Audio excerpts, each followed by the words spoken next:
Good evening, everyone. Welcome to the Town of LaGrange Planning Board meeting for March 25th, 2021. This virtual meeting is still being held under the auspices of the Executive Order 202.1 issued by Governor Andrew Cuomo of the state of New York as a way to remain in compliance with the stay home, stay safe mandates while continuing to carry out town business.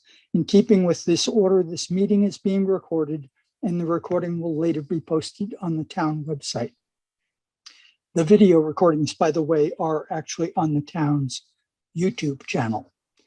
This meeting and public access procedures by computer and telephone have been announced on the town website and referenced on the town's electronic message board on Stringham Road. The public should be aware that public comments are only permitted during the public hearing portion of the meeting.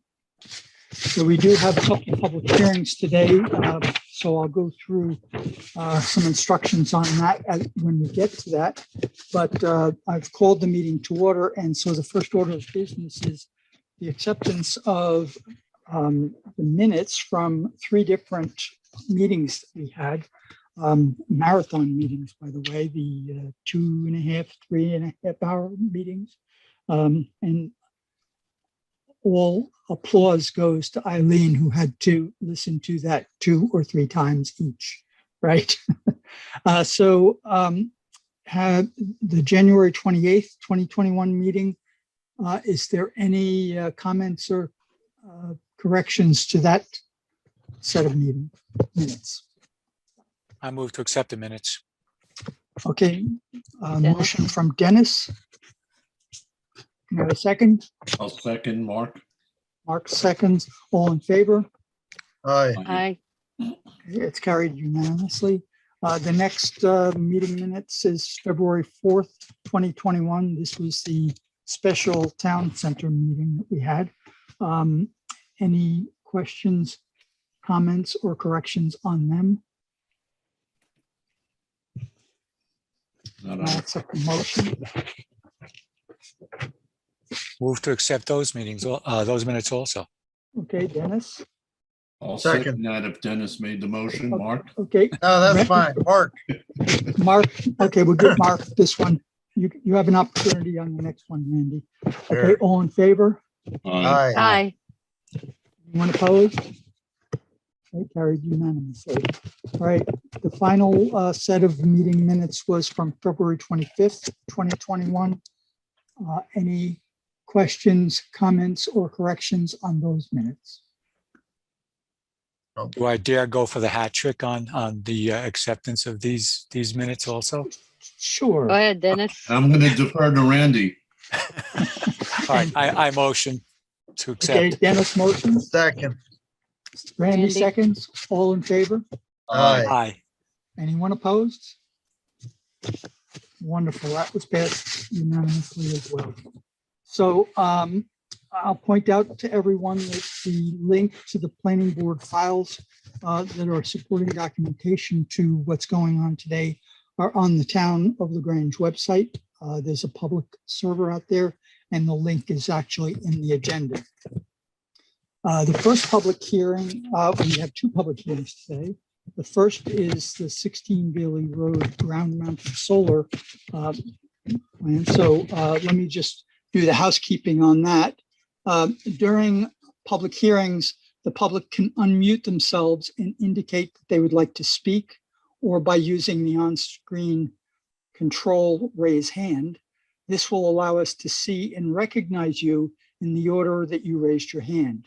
When recognized and unmuted, while it is not required, we ask that you state your name and address and make your comment or question. The planning board may require that each commenter's time might be limited so that there's time to hear from everyone. On computer, tablet, or smartphone, you can use the on-screen control, as I mentioned. If you're calling in on a telephone line, use the *6 to unmute and mute, or *9 to raise hand and lower hand. When you've completed your comments, please mute your line again so that the next public commenter can be recognized and proceed without interruption. Also, please Note that public comments should pertain to the application being considered and are to be directed to the planning board and the applicant, but it's not a dialogue or discussion between the public and the applicant. The applicant is required to respond to all relevant comments and concerns in writing to the satisfaction of the planning board.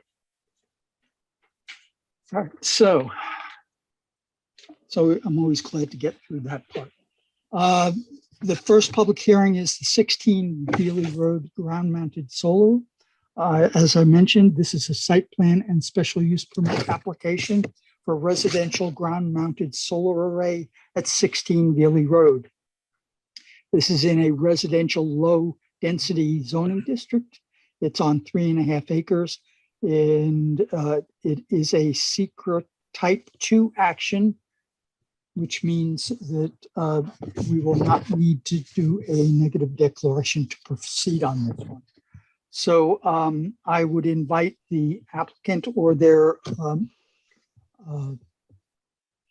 representative to give us a brief discussion of what you're planning and where we are right now. Hi, I'm Erin with Empire Solar. I'm going to share my screen so you can look at the plans while I speak. Hold on one second. All right, I will have to give you co-host. Oh, okay.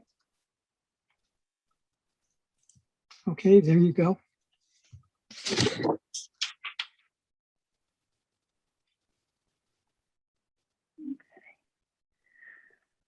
Okay.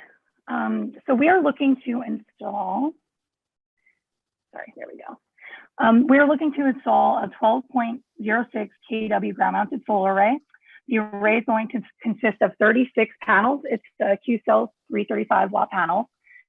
It is going to be a total of 670 square feet, and it's going to be installed on this 3.5 acre parcel here. It'll be 9 rows of 4. So you'll see this is what the layout will look like. When we initially came to the board last meeting, we did have a screening of about 4 spruce trees. They conducted a site visit about 2 weeks ago and made some comments, wanted additional trees added, and the location to be a little bit more clear on where it is to go. So we added, the total now is about 8 trees. So initially we had the 4 located just around this array. We added 2 more to kind of block this area over here. And we added 2, it's kind of hard to see because of the existing trees there, but there's 2 added right this way just to kind of additionally block any view that the homeowner in this area would have. Their house is, somewhat up this way. And the other thing, I spoke to Jennifer today, initially we were at 70 feet at this corner, but she had informed me that we needed to be 50 feet away from this pond in order to comply with the boundaries for wetlands. So we did make that change just today. And I do apologize. I actually had these updated plans for 2 weeks. I just didn't forward them over to you. But, these are the changes that we proposed. Hoped that everything would be good. So it just shifted about 10 feet. So that's what we're looking at. Okay. Well, that's the description of the project. We can have a little bit more input from the planning board after the public has an opportunity to comment. Is there anyone from the public? Let's have a motion to open the public hearing, please. So moved. AC, second. I'll second, Mark. Mark, seconds. All in favor? Aye. Aye. Okay. So I declare the public hearing open. Is there anyone who wishes to make any comments or have any questions about this application?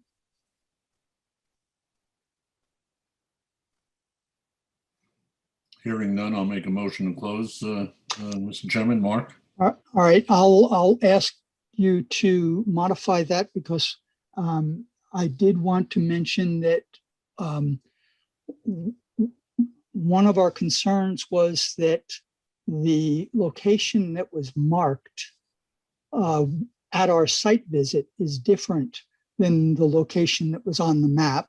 We did ask for clarification about that but it's difficult for us to evaluate without having seen the exact location where it was supposed to be. That was the whole purpose of putting in the stakes and putting in the markers. So I would like to propose that we do an adjournment to the public hearing, and I'm going to request that the public, the planning board, do another site visit. It doesn't have to be as many of us as we had before, but I think a few of us should go out there to check the sight lines. That it's really quite important. I applaud you for putting in additional screening into this, but I think we need to be certain that it's not going to impact folks. Well, with that being said, though, before you make the motion to adjourn, I mean, if you look at, this was the original location. So, you know, Ben had relayed that information to me that it didn't quite match what you were looking at on the plan. He did say that you guys liked the location that it was in. The only difference is I think we have to move it slightly just because of the restriction with the boundary.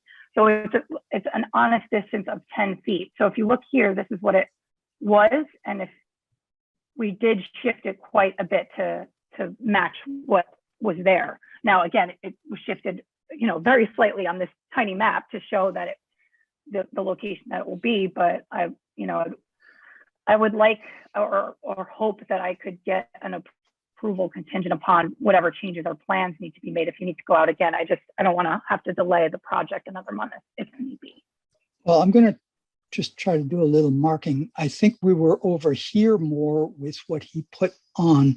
It was quite close to this large tree that's right here.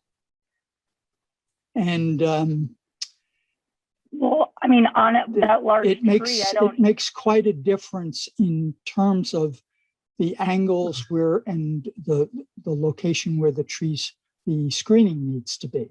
So that, well, first, we can't be close to that any closer to that one tree there for shading purposes, right? So if he marked it incorrectly, that's different. And honestly, I don't know if that tree is marked to be taken down to be, you know, it's a huge tree that would block it if we move it closer. If that makes sense. that tree had a big X on it. Yeah, so I think that tree will not be there. But what are the restrictions as far as setbacks go? Because now, if we keep shifting it, I think we're going to start getting close. Correct? Well, when we were out there, yeah, it's, see the app, in your, let's see, is this, I can't tell which one I'm looking at. It looks like I'm looking at. This is the one on the screen right now is the new plans. Yeah, I'm trying, but I can't see that. I'm only on an iPad. So I'm trying to get it up on my computer. And for some reason, I don't have the newest one on this, because I still have the one. Well, the one I viewed now, the one that's on the server, it's quite a ways from the apple tree. So, oh, I can see the apple tree on that one. Okay, so see where it says something trench. 130 feet trench? Yeah, that one. So where that word is, that word, that's the apple tree that the array was sitting on. It was actually sitting, you know, that apple tree was right, I mean, literally right there within a foot of where the lines were that what we saw when we were out there. And that apple tree was in the middle of the array. Yeah, and so, actually it's funny that you say that, because if you look at our new set of plans, the apple tree is in the middle of the array. So there are two apple trees out there. And that's what I'm trying to figure, because I don't see the second apple tree now. So that apple tree that there is the second apple tree. Okay, so well, the picture just disappeared again. So see that's the apple tree that was in the behind. Okay, so see the other apple tree that's near your 117, but to the right, yeah. Well, it's not to the right, it's to the left actually. It's to the left of 117, and I don't. Who has a mouse going? Is that Chris? Nope. Okay, so Sorry, So I the- switched it over because this view, I think, is what I thought was Okay. what you were discussing. No, so that view there, so where it says 130 trench is Yep. the back of the array. And the front of the array was that other apple tree, which is right under the NC. Okay. Okay, so the array was in between those two apple trees, right where that word is. And Okay. it was, the back side was where the words are, not the front side, not the short side. The tall side was where the word trench is. And the short side was right about a foot off of that apple tree in front of trench. Okay. So that makes sense. Unfortunately, that means that it was staked improperly because we can't shift the array if the tall side was at the trench, right? And then it was facing towards the smaller side was facing. Well, we asked the guy that that was must have out there, sold we asked him a million times, are you sure you're in the right place? And he called somebody and then he said, looked right at us and said, yep, this is the right place.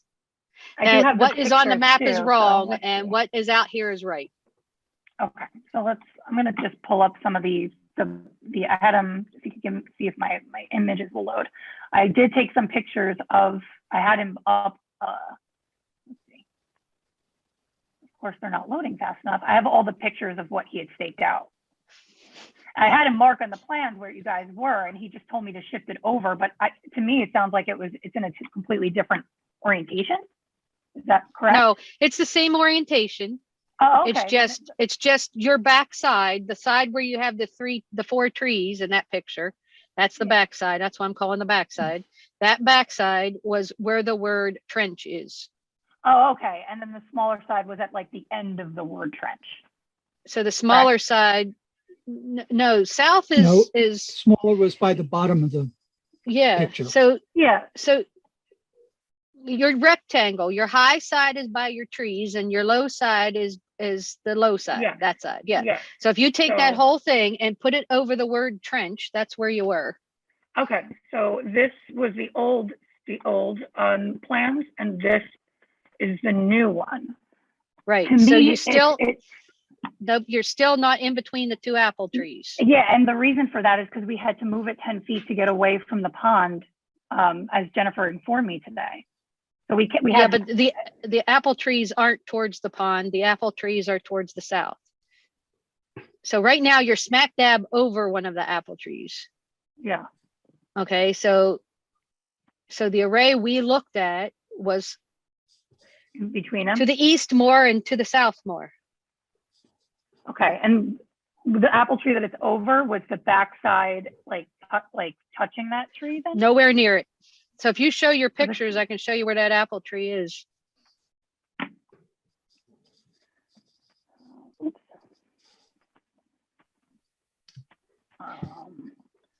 Randy these are was the gonna be- post, so Randy knows exactly where it is. Because you asked, Yeah. didn't you ask about the tree, Randy? Yeah, this plan that she has up now has 60 feet off the property line. The other one said 80 feet off. Yeah, that when may- we moved it, and when I Okay, asked so Ben back where up, back okay, there we up. go, there we go. Okay, Here we go. Sorry, I was just looking for the pictures of where it was staked. So here's one of them. And the wind I know was terrible that day. I felt very bad. okay, so see how it's in between the two apple trees? Yeah. So that's where it was. So you've got the two apple trees, and then the front was that front apple tree or the south apple tree, and the back side was about looks like it's Right. about 6 to 8 feet off of the other apple tree.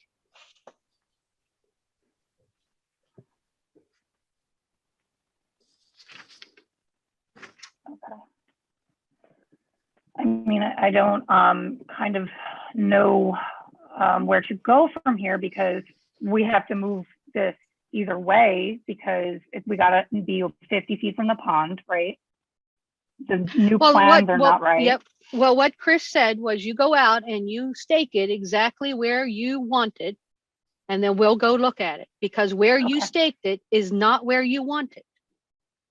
Well, it's not, it can't even be there anyway because we still have to move it to be away from the pond, right? No, that is way away from the pond. Okay. That is totally way away from the pond. Yeah. Looking at this picture, are you gonna be in the shade of that big pine tree? I think that, as I said, I think that big pine tree is coming down. I'm That's not the one that sure. was marked. It was that. It's not the it one was that's a- marked. Okay, then No, yeah, the no, if that's not deciduous the one- tree.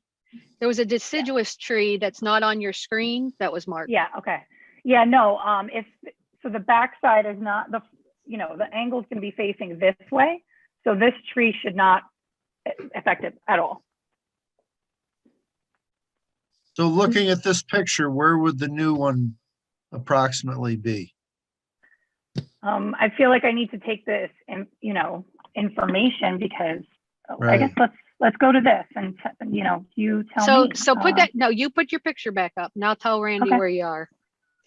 So see the tree that's in the picture right here on the left-hand side, Randy? Yes, Mhm. Okay, so that tree would be almost the high side. And Right. then if for some reason the screen froze, I don't know if anybody else is having this issue, but I don't see the mine picture at froze. all. Yeah, it's, You gotta So that apple redo your tree- picture. right. There you That go. apple tree So- would be in the array. Smack dab in the middle of the Yeah. array, basically. Right. Yep. On the far side. So that would be the far west side of the array. This tree that's right in the foreground is about 5 feet off, I'd say, 5 feet towards the apple tree, and that's where the array would be.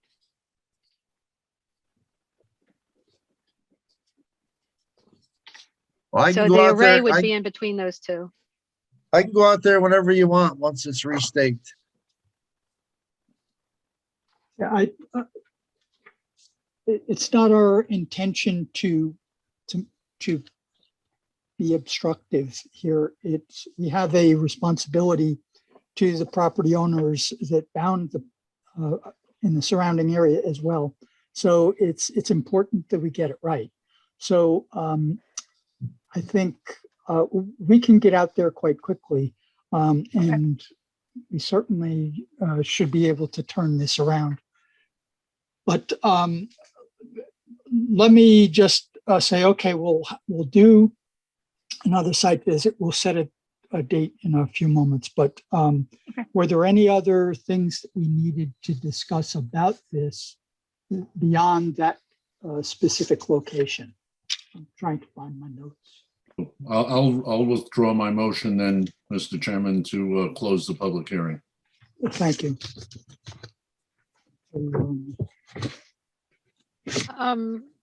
Can you put your plan back up again?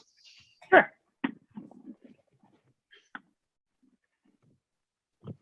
Okay, this was the newest version or the old one? The newest one. That's Okay. it. Mhm. Okay, so SDS. I see the SDS. Where's the well? Isn't the well in the front? Well, the SDS is definitely in the front. Yeah, I that's mean, what I mark the well. I didn't know. That was one of the that was one of the things that the Public Works had asked for, well and septic locations. I think the septic field is where, when I saw it, Stacy, was where SDS location all the way up to 435 feet plus or minus. That whole front area is the septic Yeah, field. well, if you look, see the word 20, see the number 26 on the plan? Yes, Right under that, it says SDS, and then it Yes. points to that little rectangle right in front of the house. right. And then the septic field is that whole area up to the 435 foot mark, I believe. Yeah, well, the SDS is the septic system, so that's where it starts, Right. So the question is, where is the well? Usually if the septic's in the front, the well's in the back. So that's usually, because they have to have a separation of, depending on where they are from each other, anywhere from 100 to 200 feet. So the Public Works wants to know where it is, so you have all your infrastructure that's underground marked. So when you're digging, you know where it is. And that's a requirement. That has to be on the map. Yeah, I knew the septic was a question. I was not relayed that the well was a question as well. And because this is site plan, you have to mark what trees you're cutting down. So you have to mark which trees that are on your little plan, which ones are coming down. believe there's only two, but I will. Yep. work them. And I noticed there were a few discrepancies with the EAF, and we really need to fix those. We can do that internally though. But that needs to be fixed. Now we'll need to give some waivers. Do we want to go through them? Wait, we should probably actually go ahead. Could I have a motion to adjourn the public hearing? I'll make that motion, Mr. Chairman. Mark? Thank you. Can I have a second? I'll second it. Dennis Dennis. seconds. All in favor? Aye. Aye. Okay, anyone opposed? All right, so, it won't particularly save any time because we do have to get back together, but there are some waivers that relate to the site plan that are essentially based on this minor site version of a site plan. We have some waivers for topography, soil type, 100-year floodplain, steep slopes, large significant trees, except for those marked to be removed, grading plan and stormwater management plan. I need some guidance on whether all of these are applicable, and if they are, do we have to do them separately, or do we have to waive each one individually? So, Mr. Chairman, you have Jennifer's memo where she went through which ones she believed were not applicable. I Yes. think if the board were amenable to her determinations, you could do it as one global motion. And if there were any edits you wanted to make, you could make those edits and then do it as one global motion as edited, rather than having to waive each of those requirements. And just Okay. for the record, Yep. let me note that the meeting was April 22nd is the adjourned date for the public hearing. So the list here was pulled from Jennifer's list with edits already. So that's what this list is that Chris read. Yep. So I don't know. it's- So if you could we do it just by the list that Chris read? As long as the minutes are clear what you're specifically waiving, you can do that. Okay. So I can restate what I said before. It's topography, soil types, professional wetland delineation, 100-year floodplain, steep slopes, large significant trees except those marked to be removed, grading plan, and stormwater management plan. So could I have a motion to waive those site plan requirements for this application? I'll make the motion. Stacy? Yep. Second? Second. Randy seconds? Randy. All in favor? Aye. Aye. Is there anyone opposed? Okay. So that motion is carried. So let's do a quick check on dates. I can be out there next week on Monday or Tuesday. Aaron, would it be possible for you to have that marked then? The alternative is if we want to do it on a weekend, it would have to be April 3rd. I can probably get it by Tuesday. Okay. All right. Randy, can you get out there that day? Anybody else wants to join me on Yes. that date? Yeah, I can be out there, Mr. that on- The is it 30th? On Tuesday, the Yes. 30th? Tuesday the yes. 30th. I could be there after 11 o'clock if that's okay, if that works. And remember, it stays light till after 7. So if we want to do an evening, we can do that too. Okay, what time, Mr. Chairman, were you suggesting? Let's get a preference. Does anybody prefer to have 5 o'clock, say? Or otherwise we can do 11 o'clock. I can be there at 5. I can't be there at 5 that night. Okay. I'll be away. All right, Al, you'll be away. Chris, I can meet you in the morning time if you want. Okay. You want to do Let's- 2 times? You want to have them leave it up and you take, 2 groups can go out? All right, let's call it that. Let's have anybody that wants to join me at 11, I'll be there. And then Randy, you could be out there at 5 with whoever would join you. Okay, Should I be out there at 11? I want to come to this one because I don't want to, lose anything in translation. Yep. If you can, that would be probably very helpful to us. Yes. Okay. Understand that we're there as a site visit and not to Discuss anything. discuss, it's not going to be like a meeting. We're just going to be there as observers to see the staked out quadrants of the array. Right. We won't be communicating any decisions, but if there's something lacking, that would be an opportunity for us to tell you that. Yes. All right. And would the board want the tree locations that are being planted? Would you want those flagged as potential locations, or do you want to recommend those after? Well, as long as she's there to point out the exact locations, you could even do marking paint on the ground if you want Yeah. for that. We also should have the trees that you think you're going to be taking down should be marked as well. You could put a ribbon on them or mark them with paint. Yeah, I think those are marked actually on site. But yes, I'll make sure. Okay. and the well. Yes. Oh, Yeah. Well, that mainly needs to be put on the plan, so. Right. All right. Yeah, I can appreciate the applicant is anxious to get this up and running, but we want to be able to do it right, so there won't be any questions at all. So we're trying to protect everybody here. I understand. I think whether we move it a couple of feet, I know that with this, with nobody speaking to the public, but we have definitely blocked any view from the public road and everybody coming up that way.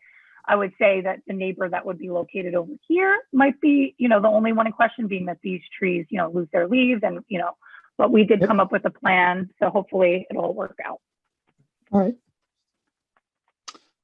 All right. So, thank you. I'm sorry, but thank you.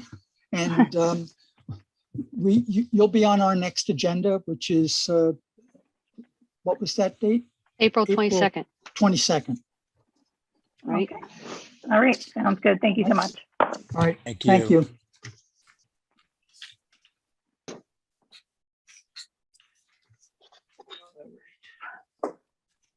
So the next. Okay, I'm taking back co-host.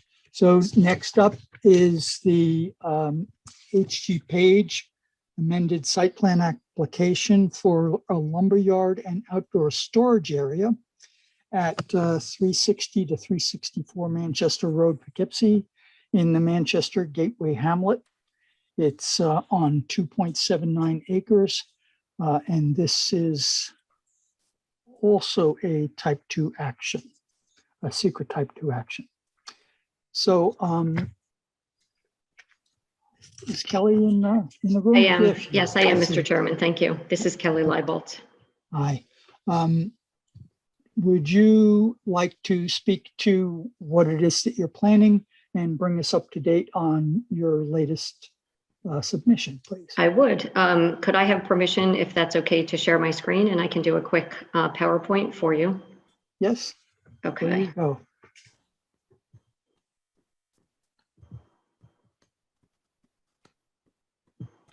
Bear with me. I just have to move. Oops.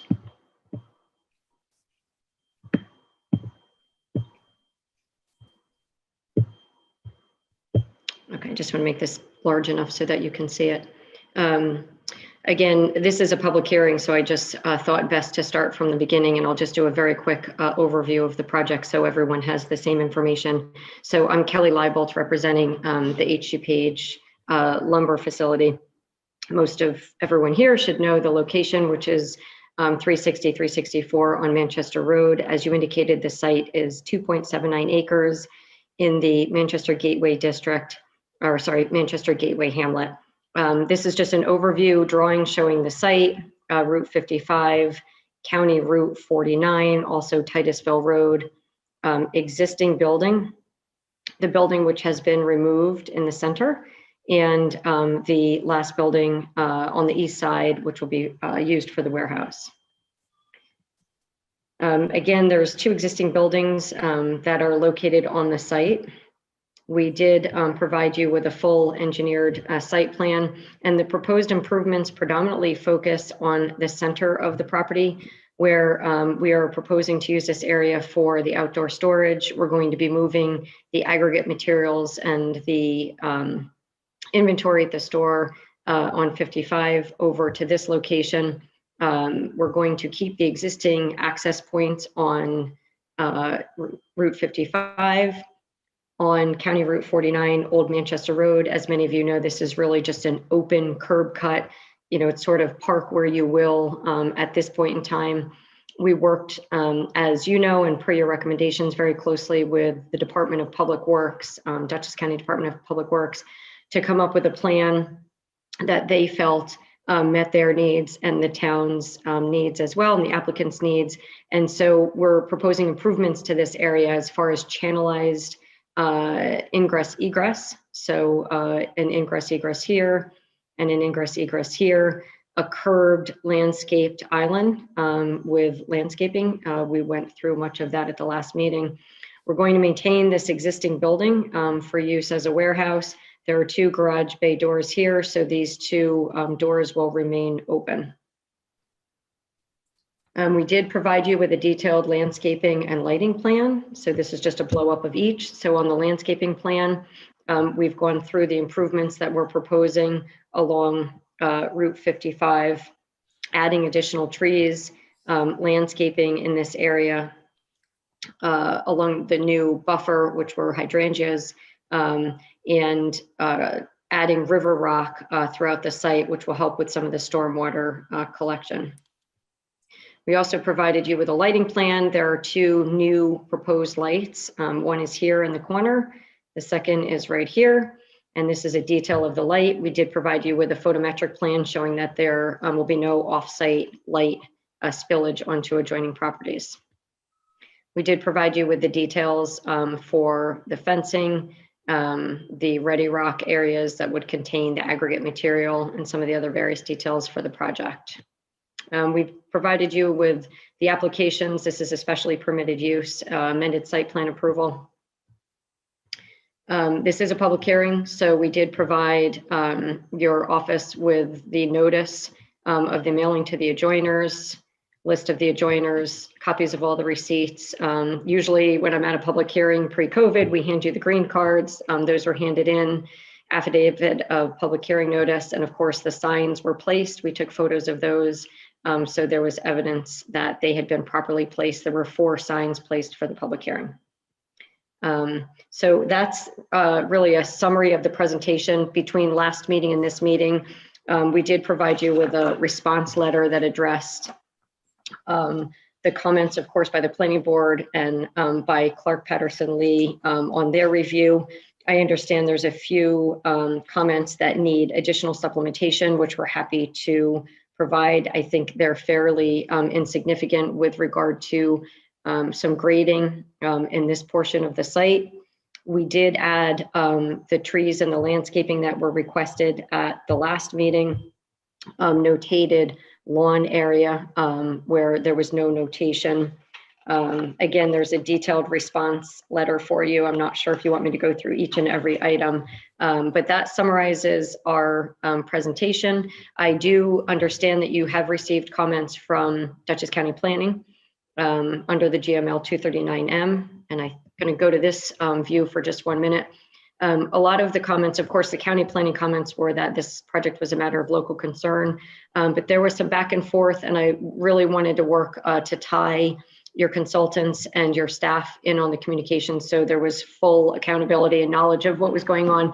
But the county had previously suggested, and it was of course discussed with this board, that this parking lot was currently being used by the staff at the Page Lumber facility. And I did provide you with correspondence indicating that the staff do not park in that parking lot. In fact, they park across the street in the kind of formal lumber yard area. And that's the employee parking, no longer use this parking lot. Once this lot was transferred over to the county, that relationship expired. There was a pretty lengthy discussion at the last meeting about pedestrian crossings and so forth with this parking lot. And I believe this board, in my opinion, accurately concluded that because of this horizontal and vertical curve and the speed at which people are driving on this road and the sort of purposeless pedestrian connection, that we had agreed that that was not necessary.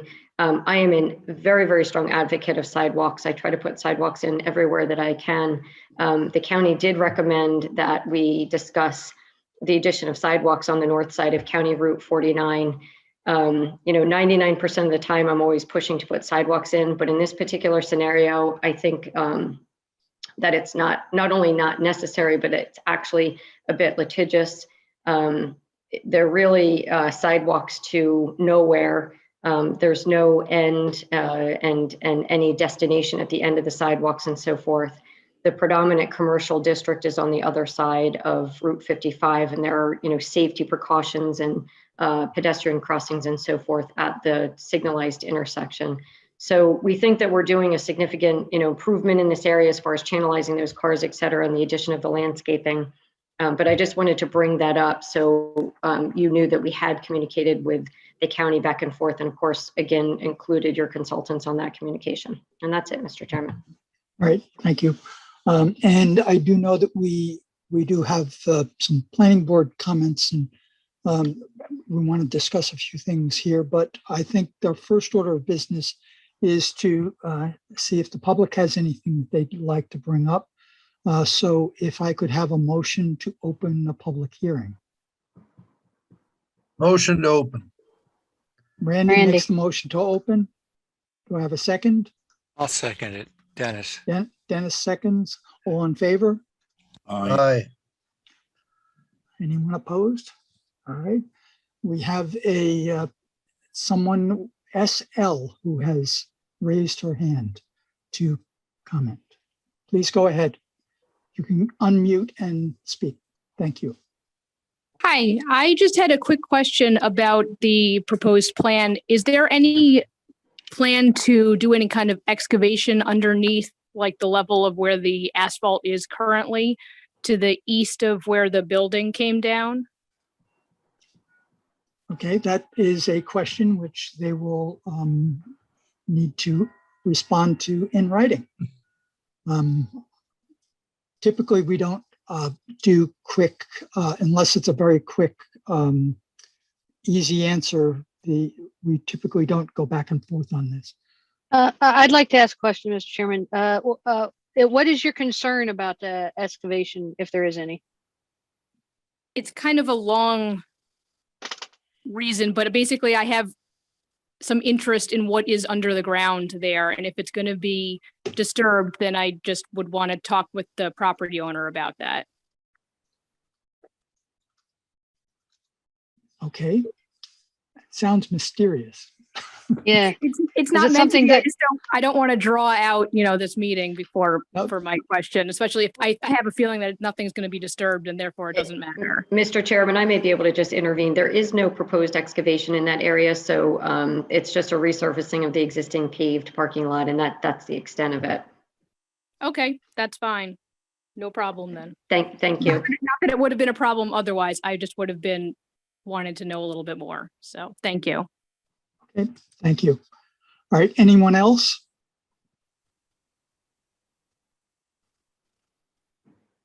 Motion to close the public hearing, Mr. Chairman. Mark? Okay, can I have a second? Second. And Randy, go ahead. Oh, Randy sorry. got it. Yeah. Rainy beat you. All in favor? Aye. Okay, the public hearing is closed. All right, so I know that we have had spent a lot of time looking at this. I'm going to bring up my own notes on this.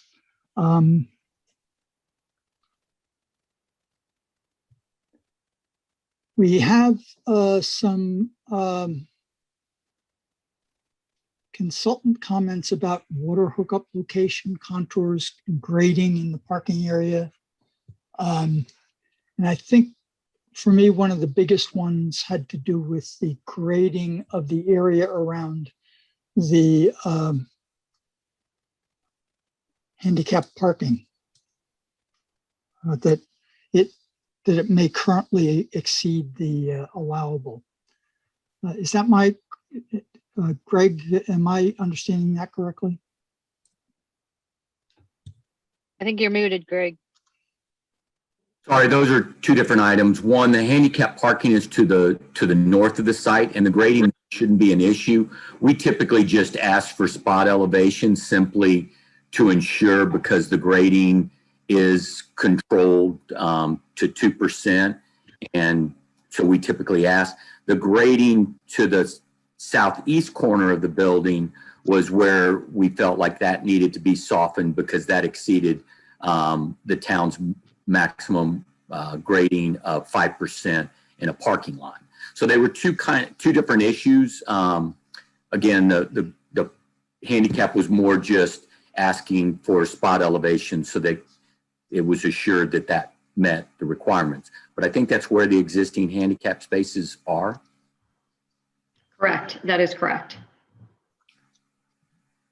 So they should be in compliance. We're proposing to leave the handicap parking spaces in the existing location because there is a grade difference across the front of the building.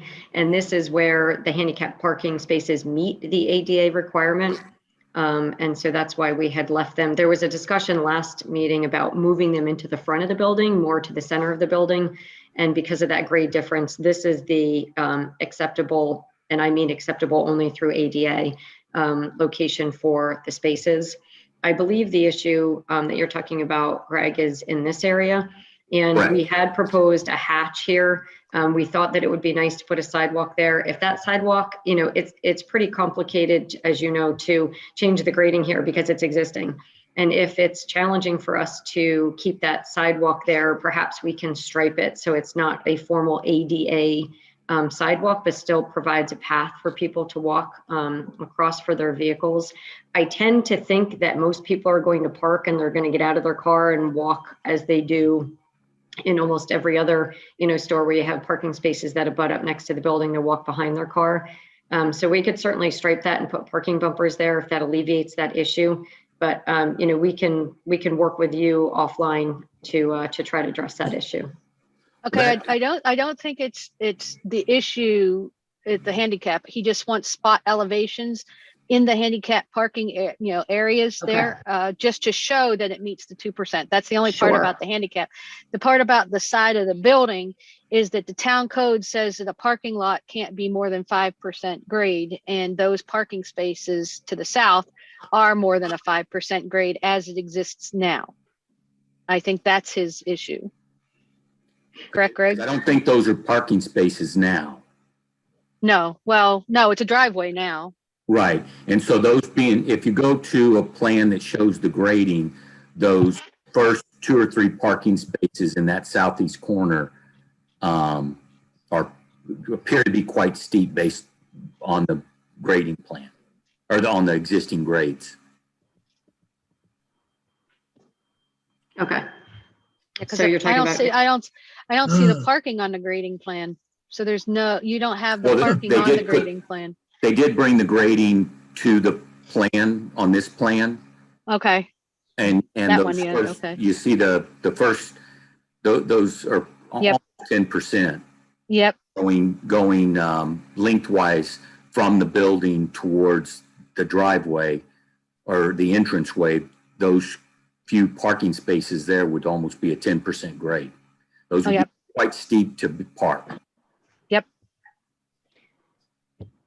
If it's, acceptable with the board, I'm happy to work between, Ken Casamento's office and my office and Greg's office to try to come up with a solution there to try to alleviate that issue. So we're happy to work with him on that if we're able to. So I did want to point out that we definitely believe that the thought of putting a crosswalk from to that rail trail parking around there that's a bad idea. And I'm glad that the county planning seemed to back off on that. They were asking for some additional cross hatching in the areas where there's entrance and exit from that back area. And then there was a question of another sidewalk. But that's up around that other building. Am I understanding that correctly?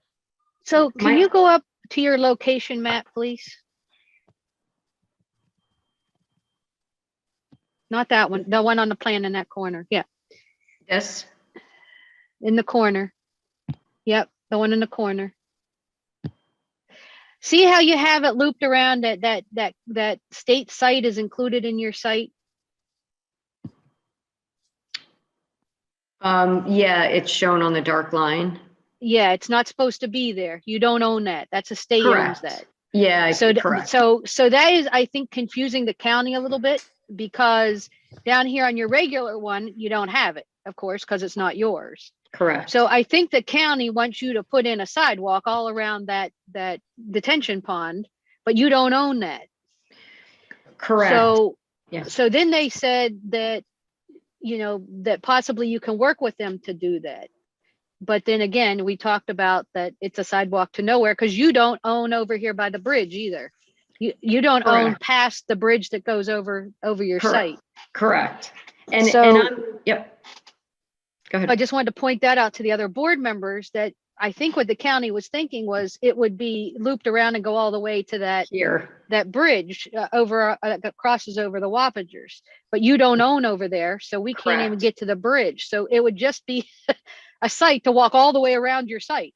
And thank you for pointing that out. That's what I was trying to explain. And again, I'm all about putting in sidewalks, even if they're sidewalks to nowhere, adjoining properties where it can continue, and so someone has to start it. But in this particular situation, it is literally a sidewalk to nowhere. It won't start or end anywhere. And I don't think it would be wise for us to really channelize people in that direction. That's my opinion. This road, even there's a guide rail here that's really close to the edge.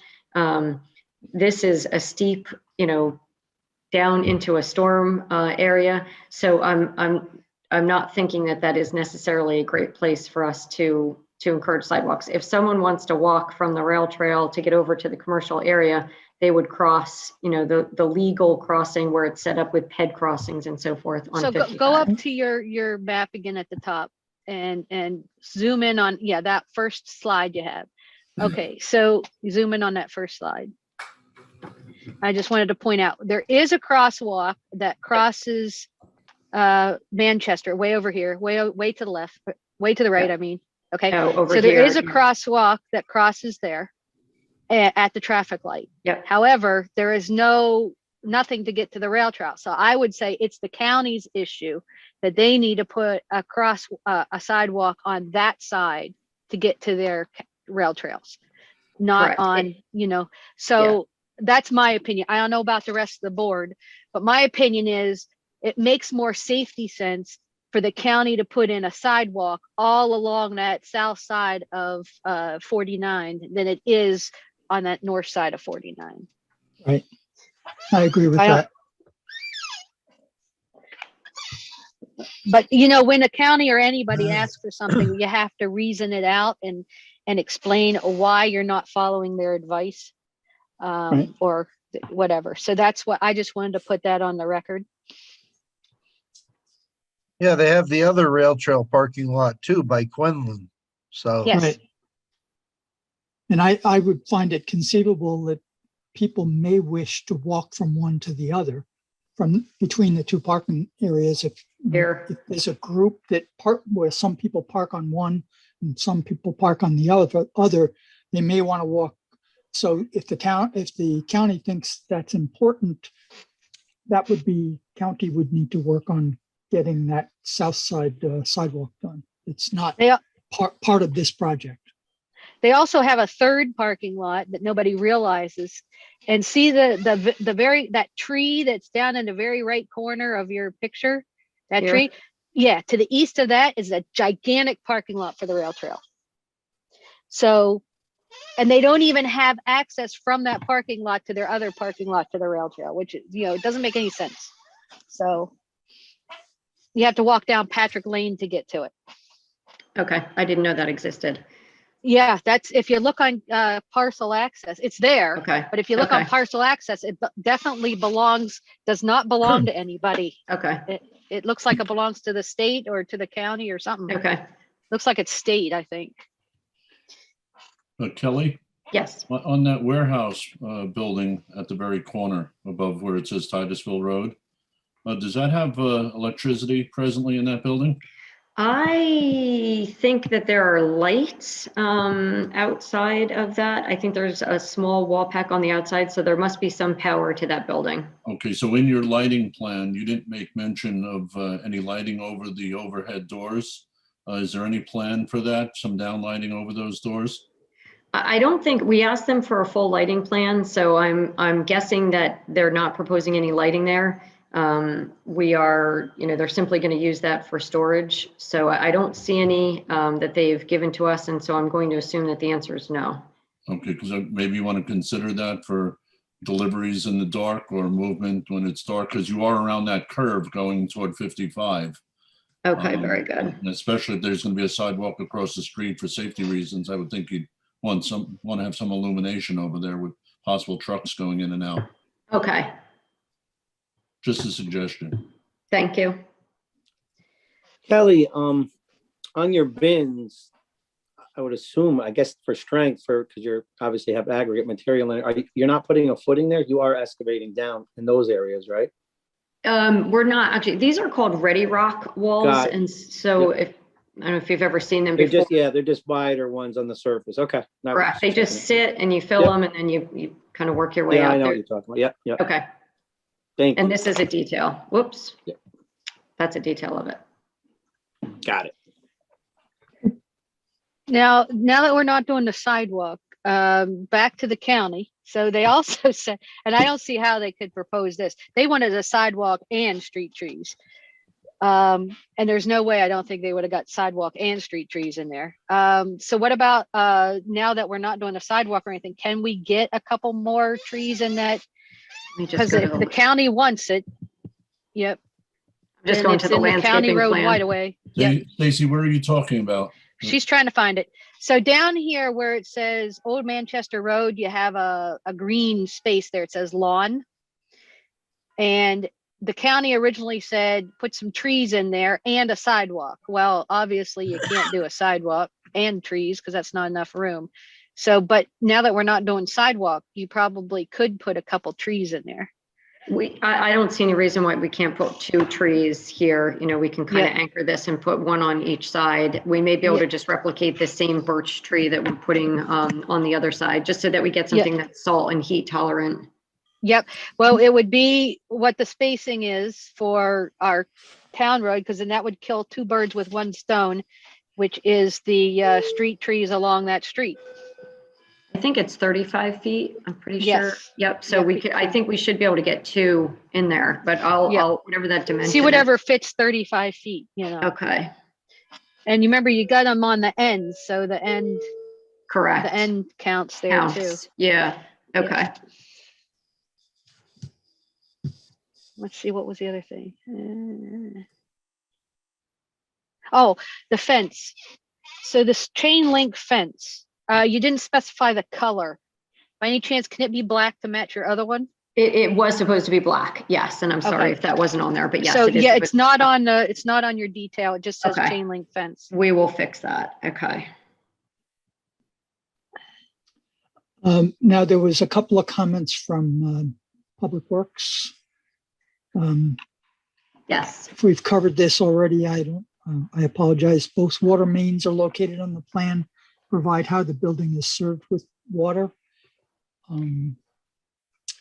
Yes, we did show, we had asked at the last meeting, we had asked DPW for a map showing all of the water lines in the area, which they did provide to us, but it didn't have the physical connection to the building. We've subsequently identified where that connection is. And so that's an easy, we can now show that on the plan. Okay, great. There's no changes to it. Okay. And she also mentions that it's unclear how runoff will be addressed with the existing drainage so that pooling does not occur in the parking areas. I think what we can probably do is provide some spot elevations, you know, along the lines of what Greg was asking for, is to provide some spot elevations in this area. And that would probably help alleviate that so she can see the direction of the drainage. Okay, that would be great. All right, and I think that was all she had. She obviously wants site development construction permit once you get the approvals, but that's just procedural. Okay. Okay, very well. Okay. Were there any other planning board comments or questions? I have one. Go ahead, Mark. Kelly, on the two slider gates, Yes. you'll make sure the fire department gets a copy of the keys, I would imagine, because they're going to be padlocked. Yes, we talked about, I think at the first meeting, you had asked for something called a siren gate. That would be perfect if you could do that. So we were looking into that to try to get the information from the building department. So I will tell you that we will do one of two things. We'll try to get a better understanding of what that is. Typically what we do is we would provide a Knox box at that gate location. There's these newer Knox boxes that you can attach to a gate system. And so the fire department will have, you know, they'll use their Knox box key to open it up just like you would a building. It's housed right on the gate. Okay. I just don't recall if we brought that up. I mean, certainly a siren gate would be preferred, but if not, the Knox box. But we would need one on each gate, though. Correct. Yeah, we'll put one of those. They're just small. They look like a Knox box, but they attach right to the gate. Perfect. That's perfect. Thank you. Perfect. I'm sorry, Stacy. I didn't mean to cut. No. I was looking at my notes that I wrote to myself. Greg had said something about a couple waivers, but I didn't know what they were because you took them off your note when you said partially satisfied, but then you took them off. So I don't know what the waivers are supposed to be for. It was like numbers 9, 10, 11, somewhere around there. The two waivers were the 21042J, which is the required parking count for retail uses, 1 space for every 200, had to do with the total number of parking spaces on site. And we would need approximately 105 parking spaces. And so we had requested a waiver of that requirement because there's no significant increase in the number of new employees.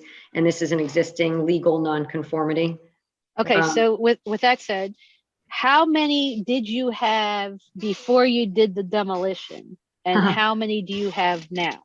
I couldn't tell you only because, and I wish that I would, because it was a free for all. You know, there was no assigned parking spaces here. Everyone just sort of parked wherever they wanted to park. Now the parking spaces that we're showing is, sorry, I'm doing it this way. I thought I had the parking on here. I'm trying to read this. It looks like we have 65 or 66, I can't read that number, parking spaces right now, which I mean, we personally think is just more than adequate. But again, it was a free for all before, and with the staff parking across the street, there's really no change. We're just correcting and kind of fixing, you know, the parking spaces. I'd agree. I've been doing business there for 25 years. I've never seen that parking lot full. But technically, if you take the parking lot, the parking spaces on the side of the building, and you flip those and put them next to the next to like the fence now, across from the parking spaces that you're showing, that is what the free for all area was. Correct. And the other, what you're showing here, was a drive. It was a drive-through. Correct. There weren't any parking spaces there. So technically, it looks to be almost the same amount of parking spaces. if, you know, it's a free-for-all area. Correct. Yeah, Now, because in that- this is where the building was. Now with that free-for-all area, so that brought up another question for me. So when the people used it as a free-for-all area, a lot of times it were people that had trailers and stuff or extended cabs and stuff that didn't fit in a regular parking space because they were running into the construction end over here and just grabbing what, you know, grabbing stuff that the voucher that they need to go across the street with. So what do you have any spaces for those kind of people now? Like, can you put a couple along? You know, Right we there, think yeah. that people could just pull in here, and this could be short-term, temporary, you know, pull in, Well, pull out sort of loading. Maybe could we do a short-term parking for, you know, so it shows that those people with those trailers can do that? Or something? I don't know. We can add a sign there do that's that. just, you know, 15-minute parking for extended vehicles only or enlarged vehicles only. So something we like can put that, that yeah. there. Okay. So Good idea. because, you know, that's you know, it's all nice and good that you have all this parking, but, you know, the people that really use that side are those bigger things, you know. Good point. And Kelly, all the spots are 9 by 18, correct? Yes, correct. Yeah. Correct. Good deal. Thank you. Okay, and then there was another one from Greg. We did the street trees. We took care of that because you're going to put the street trees in. The backyard, it says in the hamlet where to park in the rear, but technically you have no rear. So I think we Correct. still have to waive that one, right, Greg? So it's 240, section 42J, E as in Edward, and C as in cat. Those are the three waivers that were requested. Well, you don't need the one with the parking, with the street trees, because you're going to do that. That was E, correct. So it's Yep. J and C. Which is the amount of parking spaces and the Parking in the front yard. and the parking in the front yard, which is really the rear yard, Correct. which is really the front yard. So Correct. yeah. Yep. So I don't think it would be a bad idea if this board wants to waive, but I think you also have a determination in your packets from the zoning administrator who said it was a legal pre-existing non-conforming. So the waiver is, I don't think technically required because it's a current condition and that they're not changing that part. So I'd feel more comfortable with waiving because, you know, this is a site plan new for just that area. sure, that's not an issue. Yeah, because the parking that they're talking about is the parking along, or we were talking about is the parking along Old Manchester Road, which is new parking. So just so I understand, we're going to waive the waive, or One question number one. Well, let's do these separate if it's okay with Chris. Sure, please do. Question number one is they have 65 parking spaces shown. They're required to have 105 Correct. per code, but they have more than what existed out there when they had the 3 buildings there. So they are asking for a waiver of 35 parking spaces, or I guess 40 parking 40. spaces. right? But we don't have to say of 40 parking. We can say you can waive to what the count is on the summary. So that's one waiver. And so Right, the but second, what I was confused about, Stacy's Lisa said we didn't have to do that. Is that correct? That well, was technically, That was the parking in the front yard, and as Greg correctly points out, that there is new parking in the front yard, so it's not a bad idea for the planning board to grant that waiver also. Right. No, I just want to make sure I have it straight in my head with the actual mechanics of this. Okay, thank you. so if when you're looking at the site, see, Mark, you got 2 road frontages, so you got 2 front yards. Right. So the code says that you have to have, it suggests that parking is in the rear. So technically, if you consider Manchester Road the main road, the parking would be in the rear. But in this particular case, It's not. they have 2 frontages. Right. Okay. So you'd have to waive one of them no matter where they put it, unless they put it smack dab in the middle, and then they won't have any use of the site. We're going to waive, the goal is to waive the Old Manchester Road, the one in the back, so to speak, on Old Manchester. Okay, just again, I just want to make sure I had it clear. If Okay. we're all okay with that, because what that is stating is that that the parking is supposed to be in the rear, and there really is no rear. There's no rear, right? Well, I'm okay with that personally, for whatever, for, you know, if you want to know. All right. Do we want to actually do that Separate. waiver as a resolution at this point, or we can do them separate? Yeah. Yeah, just do it as a waiver. Yeah. Okay. So I'll make the motion to waive the front yard setback on Old Manchester Road for parking. I'll Right, I think second that, it's- Mark. okay. All in favor? Aye. Aye. Aye. Is there anyone opposed to that? All right, very good. So we passed that one. And Okay. the second waiver? That's for the parking. So I would say I would make a motion to waive the parking from the needed 105 spaces to whatever they have listed in their summary. They think it's either 65 or 66. It's 66. 66. So so the motion is to waive the needed 105 parking spaces to the showing of 66 parking spaces. I will Okay. second that, Mark. Mark seconds that. All in favor? Aye. Aye. All right, anyone opposed? All right, that's carried. All right. So I think that covers waivers, and so we're actually very close. So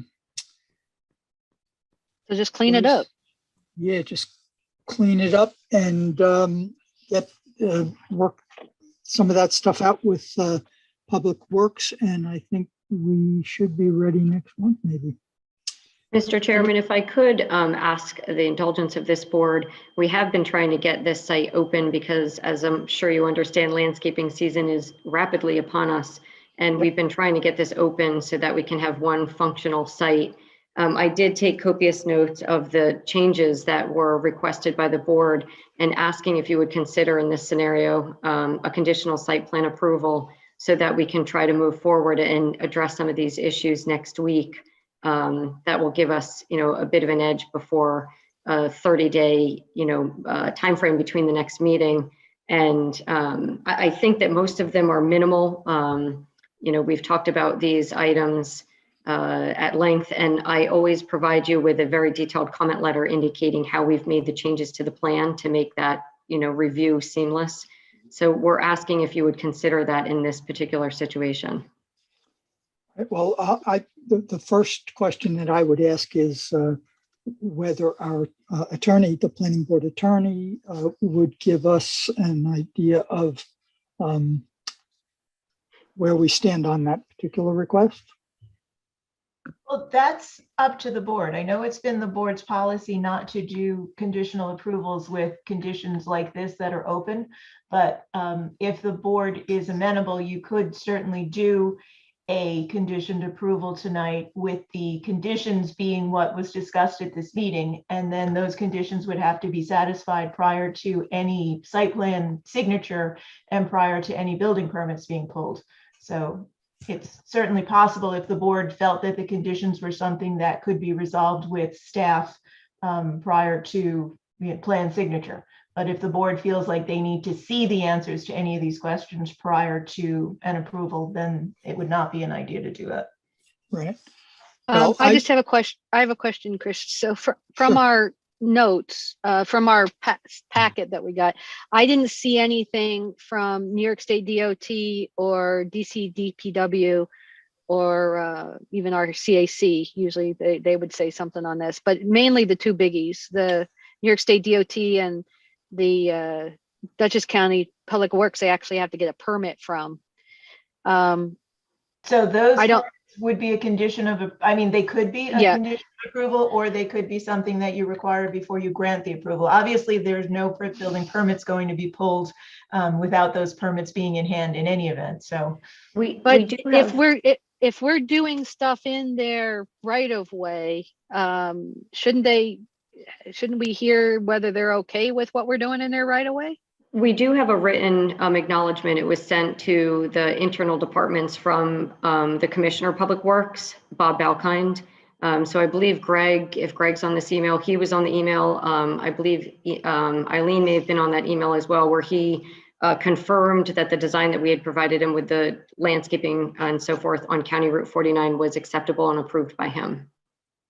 But now we're adding trees. So is he going to still be okay with the trees? I think his biggest concern was the curbing, so we wanted to make sure that he had approved that. We can certainly get his acknowledgement in writing, but I'm going to suspect that since county planning is seeking these trees, I would tend to think that County Public Works wouldn't go against that request. And my only concern is that usually we do not give anything, any approvals whatsoever without stormwater being totally taken care of. So that's my only concern. All the other ones are minor, but the stormwater is the one I'm concerned about. I understand that. And I do understand that this is a request on our part. I think we've addressed the stormwater with the river rock throughout the site. And the only remaining item is the spot elevations. Greg and I have worked together for 30 years, and I'm hoping that we can, whatever it is that he's looking for, we can get that on the plans to his satisfaction. Well, I think that was also Public Works. I think that was Wanda's. Wanda, yep. Right.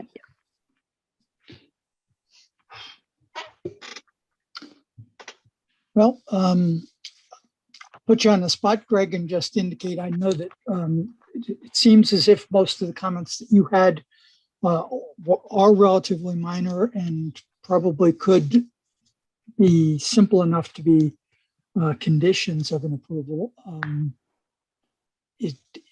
I don't see them having any issues with trying to get that grading in there. I just think it needs to be done. It's just a matter of showing it to do that. As far as the spot elevations,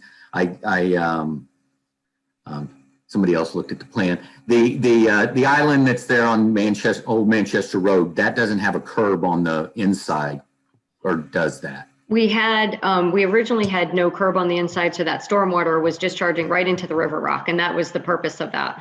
Okay, that's what I was hoping.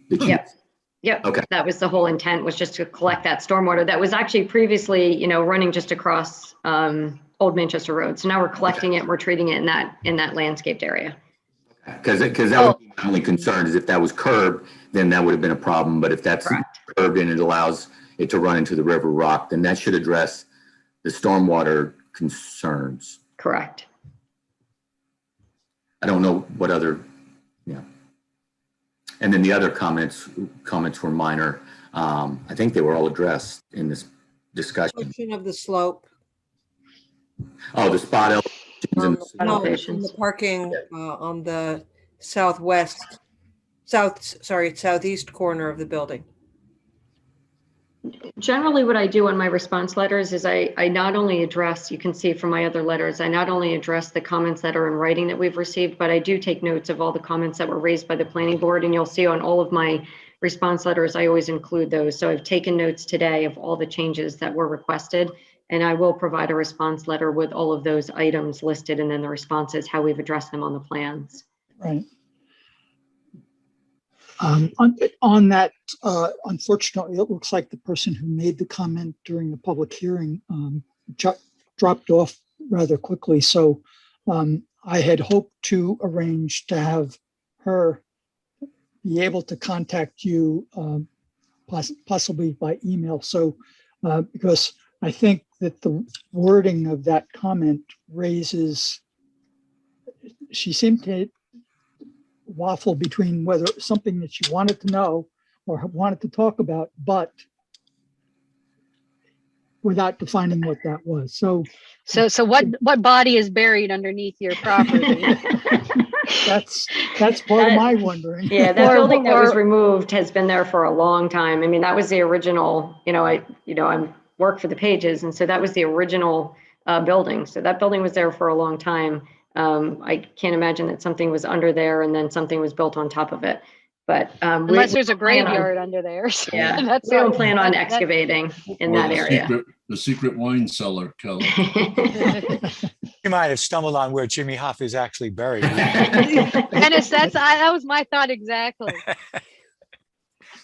So I think for this board's purposes, though, she was inquiring whether any excavation was going to be done in that area and the blacktop removed. And since Kelly's indicated that she's only resurfacing, I don't think that remains an open issue. Right. She can respond to that in writing. Well, technically, where they're putting the rock gardens, they're going to have to remove the blacktop there so that it can go into the ground. Yeah, that's a saw cut, so we'll saw cut there and plant. Originally, we are just going to have the lawn there, but we'll plant those trees in those 2 spots. And that's in the county right away. And it's also along your fence. Correct. Yeah, well, we'll saw cut and then that's River Rock. Yep. So, planning board, ask you to weigh in a little bit on where we stand on this. What's your feeling about, are we in a situation where we could go ahead and do conditional based on the comments that we've heard so far? Or do this- we hold allowed off, to. or do we hold off till next meeting and just let them get everything cleaned up and approve it next meeting? Is this like a proceed at your own risk or no? This is different. Nope, this is a done deal. Right. Yeah. So the approval would be granted tonight if the board were so inclined, but it would be a conditional approval conditioned upon fulfilling all of the things that were discussed today. And those conditions would have to be met prior to Chris signing the plans, which would be prior to any building permits being pulled. So the question is whether the board feels comfortable with the conditions, being met going forward, or whether the board wants to see the responses before it grants an approval, whether something's going to change or you're going to require other or different conditions be met. Well, how does this help Kelly? They would be able to begin the process of organizing to construct this? Well, no, not specifically. I believe that they still have to wait until I sign that site plan. It just means that could occur before our next meeting. Thank you. Yes, what it does for us is instead of making the changes and submitting and then waiting the 30 days for the next meeting, we can make these minor changes and submit the documents to the town. They'd be reviewed by the consultants. And there's the chance that before the next planning board meeting, we could actually receive our permits and start moving some of that material over onto the lot. Oh, that's my other question. So are you closing down that one that's out in out on the other side of the parkway, or are you just extending the one on the other side of the parkway? I believe that that facility is going to be closing down and moving all of that to this location. That's a lot of stuff. Yep. Yes. And it's really, it is a major point of sale for landscapers. And again, because we're, entering into this landscaping season, we really wanted to try to get that up sooner than later.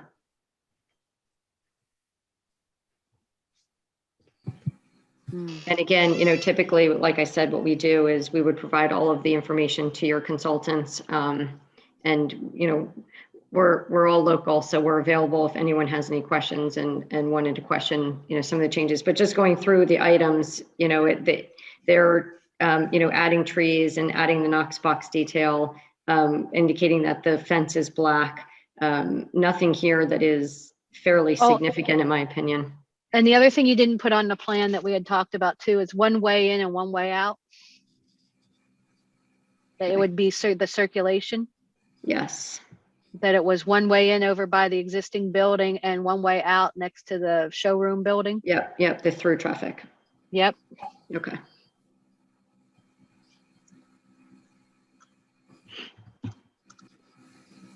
And the markings on the pavement. The striping. The arrows, the directional arrows. The telling you what the drive, Yes, yeah. the directional arrows. And I don't know if you need any signage saying this, no, do not enter. Entrance and exit. On the wrong side, And the trailer parking area for the pickup. Yep. Correct.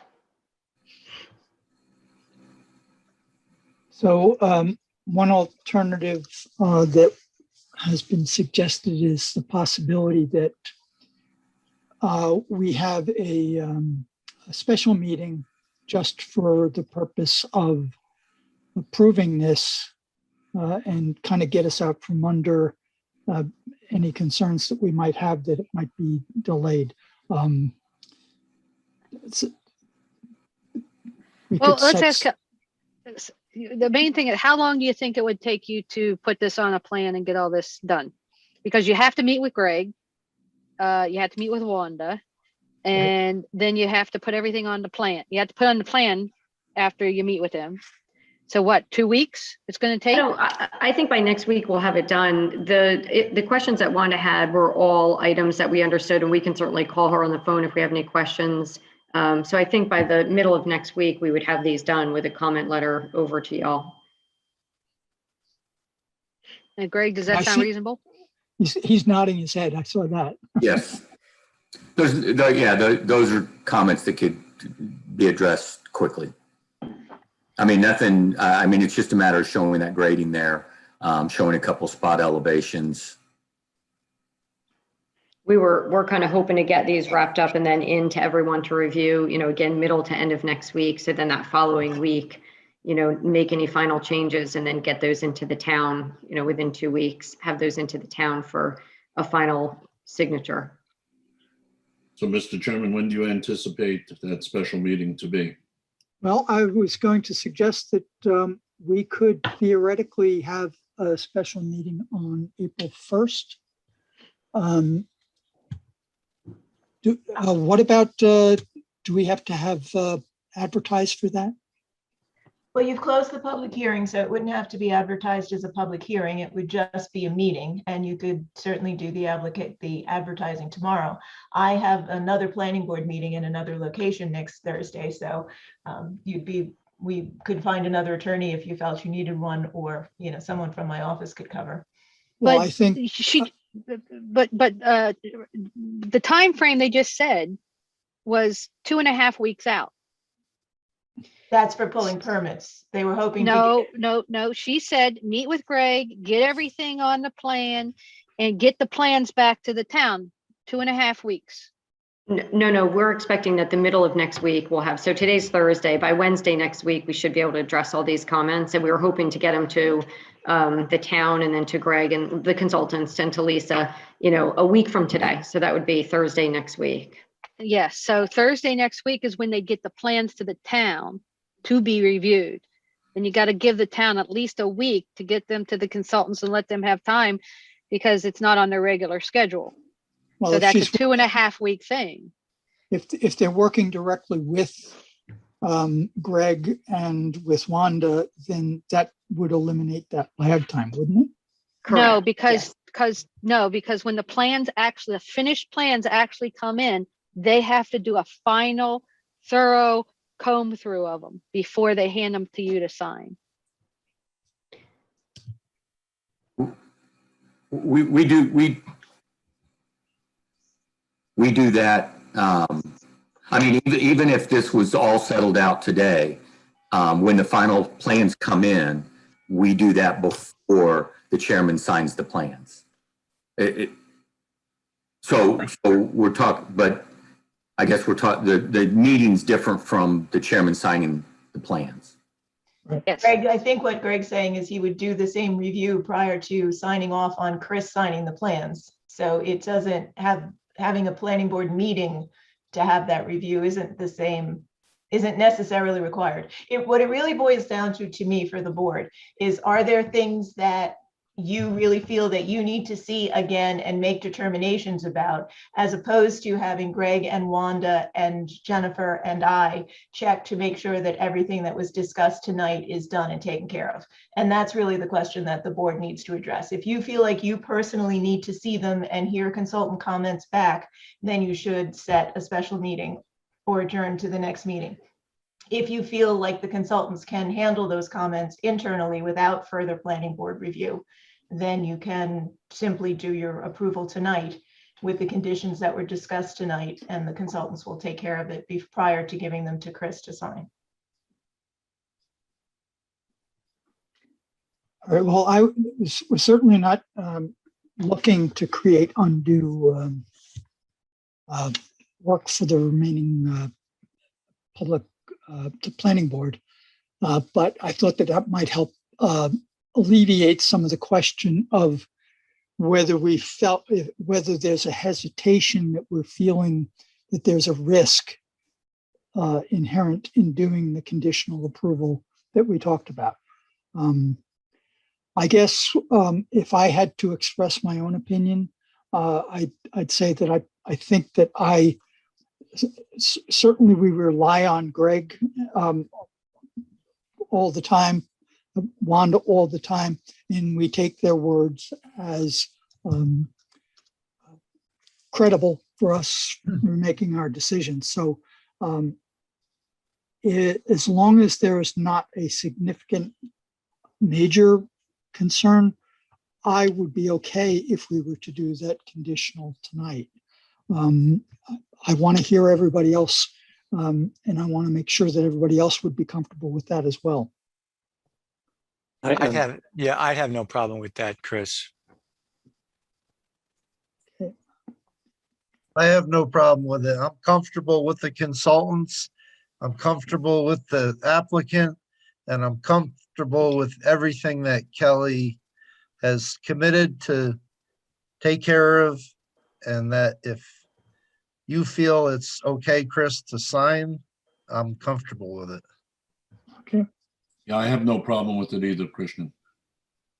I agree too, and nothing was really that major here. Just got to make sure it gets done. All right, Paul, I see you unmuted. Yeah, I think it's totally fine. I think they have a very good history in the town of LaGrange, and I think they should encourage them to get going. And Stacy. Okay, so I'm going to rehash what we discussed so Okay. that we can put it all in one place.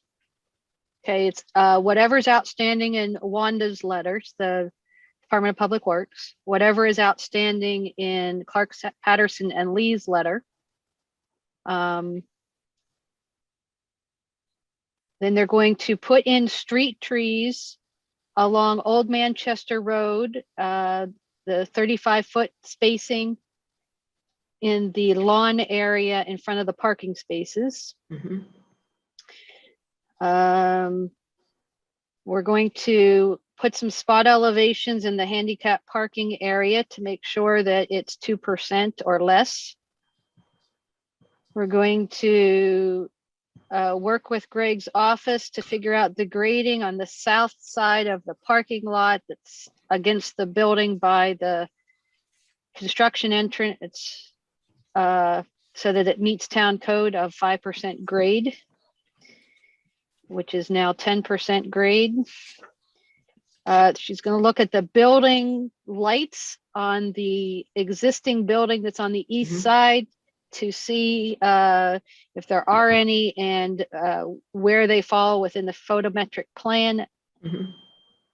You're going to see. And the warehouse light, Stacy. The warehouse light, yeah, that's the east side building. Yeah. I just want to make sure we categorize as a warehouse lights over the bay door. Yep. The black fence also. The detail for the black fence, Yep. yes, thank you. So, well, I'm not there yet. I'm still reading. A siren gate or a knock box on the gate for fire entrance.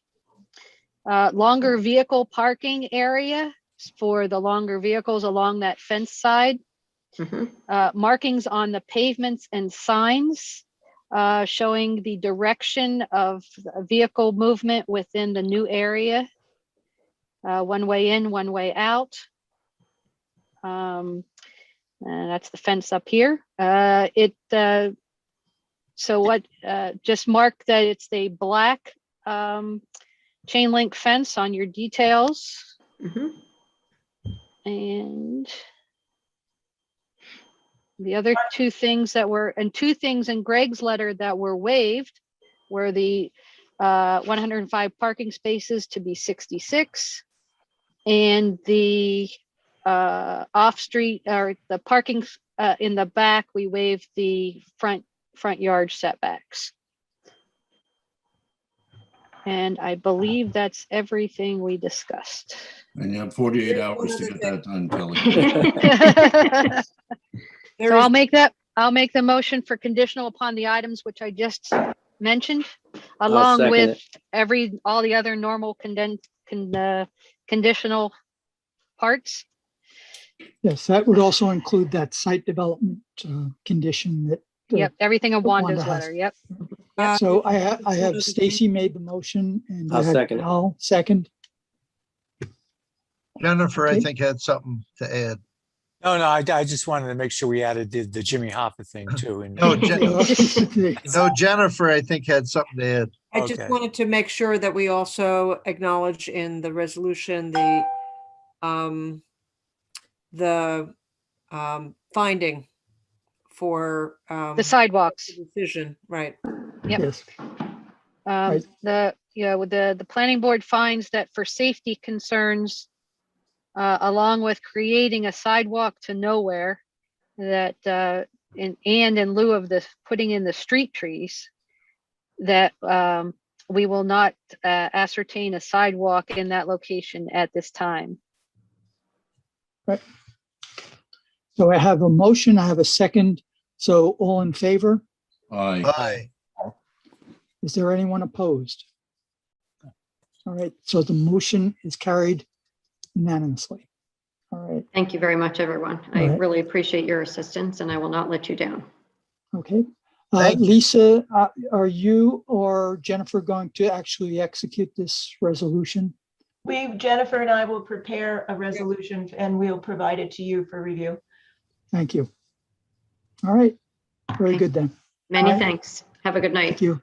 You too. Night. All right, so moving right along, our next item of business is not a public hearing. This is the Red Wing Properties. This is a subdivision application, and there are still a number of consultants and public works type interactions still going on, and things going back and forth. But we did put this on the agenda because it is a secret unlisted action, which means that we will have to do a review on this. So what we wanted to do tonight was to discuss this business of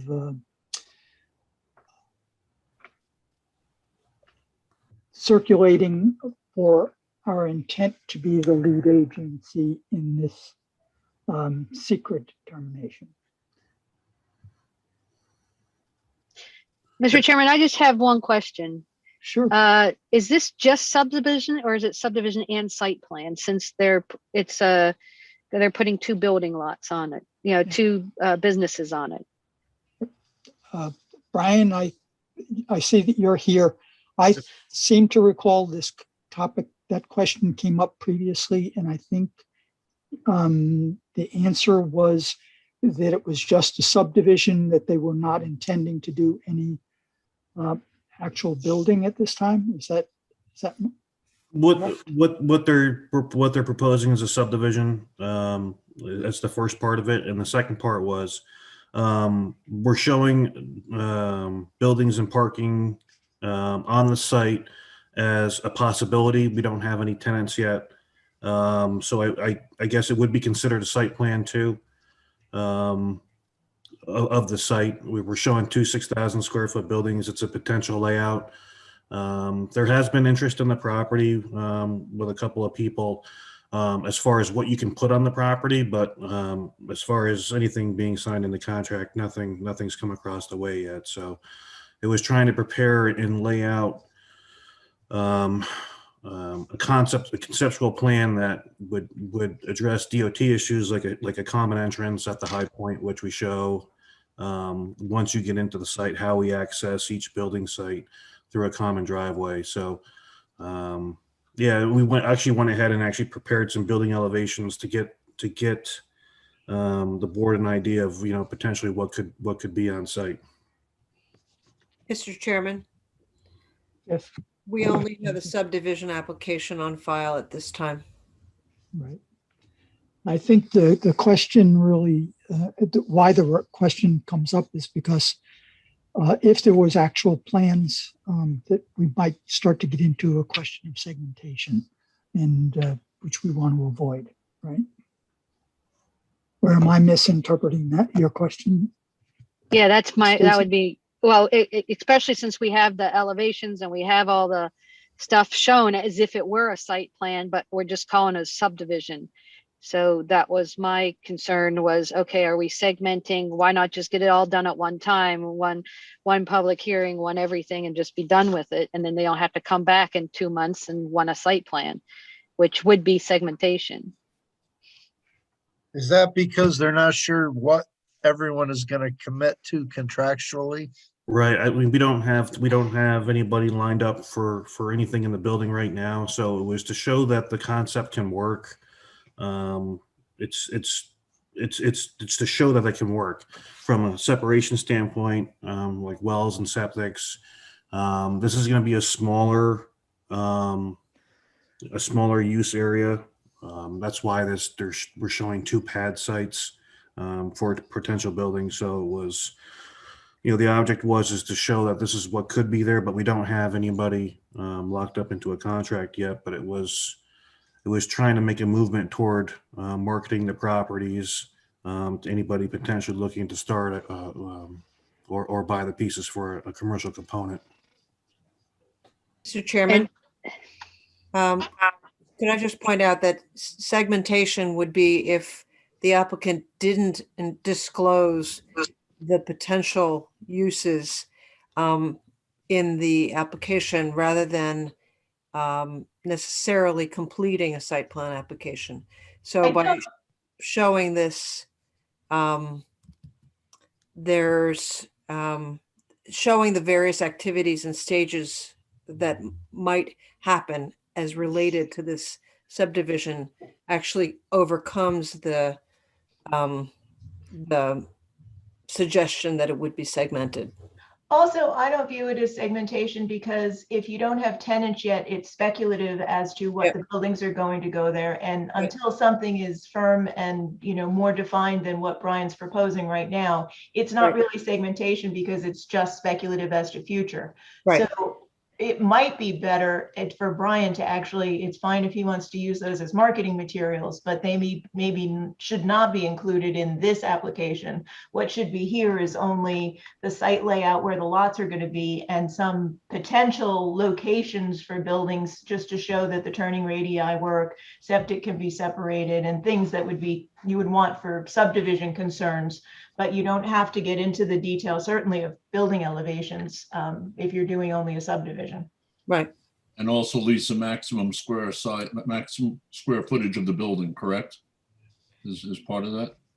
Well, I mean, nothing precludes you from putting a building on a potential building on a subdivision map and then coming back in 6 months with, asking for either a variance or putting a smaller building, or what you want to do is show that it can be subdivided and meet code. In a subdivision map, he only needs a building square. He doesn't need the actual building. He needs a building square of where you're going to put the building. But not the actual maximum size, Stacy? No, he just needs a building square. Okay, gotcha. Thank you. Yeah, again, guys, just showing intent on where things would be, showing separations, wells, septic, stormwater in the back, and plus keeping that cottage component, which would be the 3rd lot. So yeah, it may have jumped the gun a little bit with the architecturals. If we're going to circulate, I'd probably leave that behind, but just to show that we're actively looking at how to make the site work from a subdivision standpoint.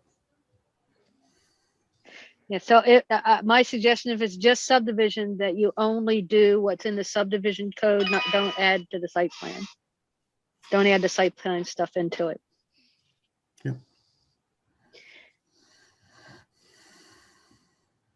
Well, then we'd like to circulate for lead agency for the subdivision. Mm-hmm. Okay.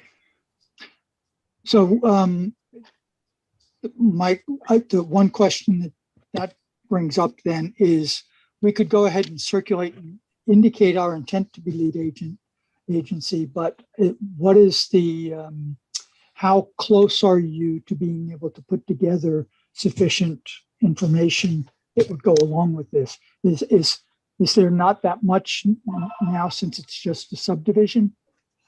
I think if anything, we've gone above and beyond what it takes for a subdivision. I mean, there's an EAF on this, an application. There's meets and bounds, there's areas, there's a zoning table filled out. If there's anything we're missing, we'll obviously get it to the board for circulation. Right. Well, for circulation purposes, I think there's enough to circulate because all you need to show is a map of the project and the application, et cetera. So the other details that the board may want before it grants circulation is wholly separate from what's needed in order to circulate. And circulating just starts the seeker process and everyone has 30 days to respond. So they don't need to they will get the next set of plans when Brian submits the next set of plans for comment, for review. But for circulation purposes, what we have is sufficient. I'm just breaking in real quick. I have an emergency. I'll be right back. Okay. So I do know that we have, in the past, we've typically done the circulation and wanted it to be sufficiently robust. We usually don't kind of separate it out into intent and then put the packages together. And so I just want to make sure that we're comfortable that, and this is partially a Greg input, would this be close enough that this would meet the criteria of what we would normally want to be sending out as part of our circulating for lead agency? I think as Brian stated, it's probably a little more than what you would need to send it out. But I think if you pulled back the architectural, it does give an indication. The only question that I would have is the health department going to accept subdivision without showing something for the septic, which in essence you are. Just a question though. When we discuss circulation, we're just talking about the suggestion of the planning board being the lead agency and whether there's a dispute over that, not whether or not this is a termination of significance at this time. Well, correct. But at the same time, we need to provide sufficient information about what this project is so that people would know what it is that what they're looking at and whether they should want to be the lead agency themselves. So I'm just trying to make sure that we get the right balance there, that we're covering our bases. For example, if the EAF has something about landing turtles, then or you know, the state or somebody else might want to be. So that's my question. Okay. What will probably happen is you'll get comment letters back that say you're welcome to be lead agency and we have the following comments, or we want more information about landing turtles and habitats and so on. So right. They would flag it for us. All right. Well, so unless anybody else is uncomfortable with this, I'd be okay with going ahead with a motion to declare ourselves lead agency in this. Our intent is to declare. Yeah. Go ahead. I just had one question. So I tried to look at the files, and the files where that said planning board files that had the part with, I'm looking it up now real quick here. What is this called? Red Wing. So the one that said application documents, my file was empty. mine too. When I clicked on that. So truthfully, I never got to look at the EAF. So I would prefer, I have no problem circulating for lead agency, but I would like to look at this EAF before we actually do the circulation. Okay. We can So just- I have no problem tonight saying it's okay, we'll circulate for lead agency, but I would like to review that EAF before we actually put it in a packet and send it out. Yeah, that's fine. All right. Because Hello? because the plan will go with it, the plan that we have now, right? The Yes, yeah. So yeah, I have no problem with that. I'm sorry, I lost track. Was there a motion to circulate for most? I hadn't, I was interrupted in my call for the motion. And rightly so. So can I go ahead, Stacy? Yes, you may. Thank you. Thank you. So could I have a motion to declare our intent to be lead agency for Red Wing? Circulate for lead Circulate agency. for lead Yep. agency, right? For Red Wing. I So motion moved. to okay, I motion to So circulate. yeah, Dennis Dennis? does, and I'll second it. All right. Okay, second. All in favor? Aye. Anyone opposed? Okay, good. Thank you. All right, so we can move on to hot ash, and you're still here.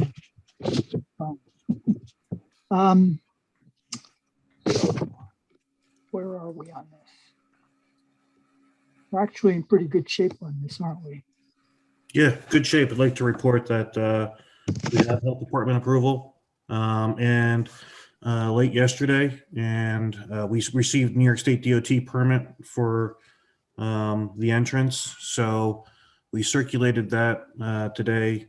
We took a couple pictures of the permit and we circulated it around to Eileen at the office. So hopefully you guys could see that. But DOT did bless the project, so I think that was probably one of the, between health department and DOT, I think that was like the last two hurdles here. There might be some small cleanup stuff, but obviously the applicant is very eager to get going on site. So we're here tonight for a conditional final.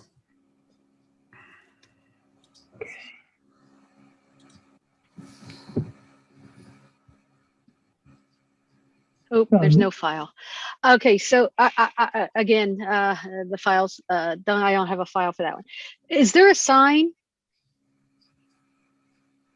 I don't know if we had, I think we showed A location for one? Yeah, I think we showed a monument sign in the front back in the Okay. day. Okay. Yeah, I couldn't remember. Yeah. Okay. So here's our cleanup stuff that I have gotten from, I think it's Greg's letter, right? Do we need to waive parking spaces, Greg? I think you said, and landscaping and parking area and handicap. The pay, I'm probably muted. Nope, No, you're good. Oh, I think it was the waiver of the paved parking spaces and there, because they are showing parking space waiver of the paved parking. Okay. I'm sorry, I'm looking for my letter.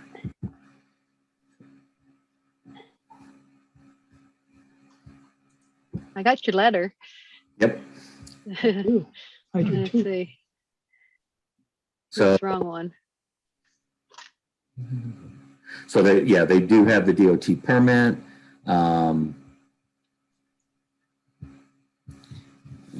let's see. Yeah, the parking area should be curbed and landscaped wherever possible. And that was where it indicated that the planning board may want to consider a waiver, considering the rural type of site plan that they're proposing. And then the other waiver was for the marking of the handicap parking area. Since it isn't paved, the handicap parking would be difficult to provide. I don't know, I think Lisa had a comment about whether or not handicap parking is required as a state requirement, but I'm not sure about that.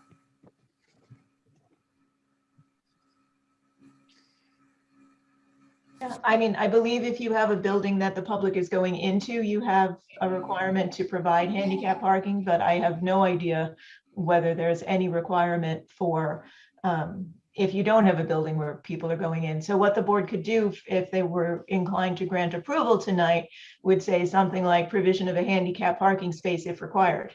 And then you leave that determination, and Greg and Justin The and building Ken department. will determine. Okay. this. And they have space to put one, right? Yes. Parking. Yeah, this is kind of like it's a unique kind of business where it's if there is a retail component, it's usually, stopping in to pick up wood, throw it in the back of the truck, and you're off and running. So it's a little bit different than your normal retail setup. But we'll definitely adhere to the condition, and we'll work with Justin and the building department. Okay, so then we have to waive the curbed landscape, and they don't need any curbs or anything like that for their drainage, right? So No. I make a motion to waive the curbs and landscaping in the parking area. All right, do I have a second? Second. Randy seconds. All in favor? Aye. Aye. Anyone opposed? All right, carried unanimously. So I also waive that the parking spaces have to be paved. All right, do I have a second? Second. Dennis seconds. All in favor? Aye. Aye. Anyone opposed? Carried unanimously. Okay. And then, I'd like to make a conditional motion, for a conditional final motion on that we can, within there, that we can confirm that the hours of operation for the equipment processing was 8 to 5 Monday through Friday to mitigate the noise. I would like that in the resolution. That we that the provision of a handicap parking place needs to be added if required for the building permit. And along with anything outstanding in the Wanda's memo and any outstanding in Greg's memo.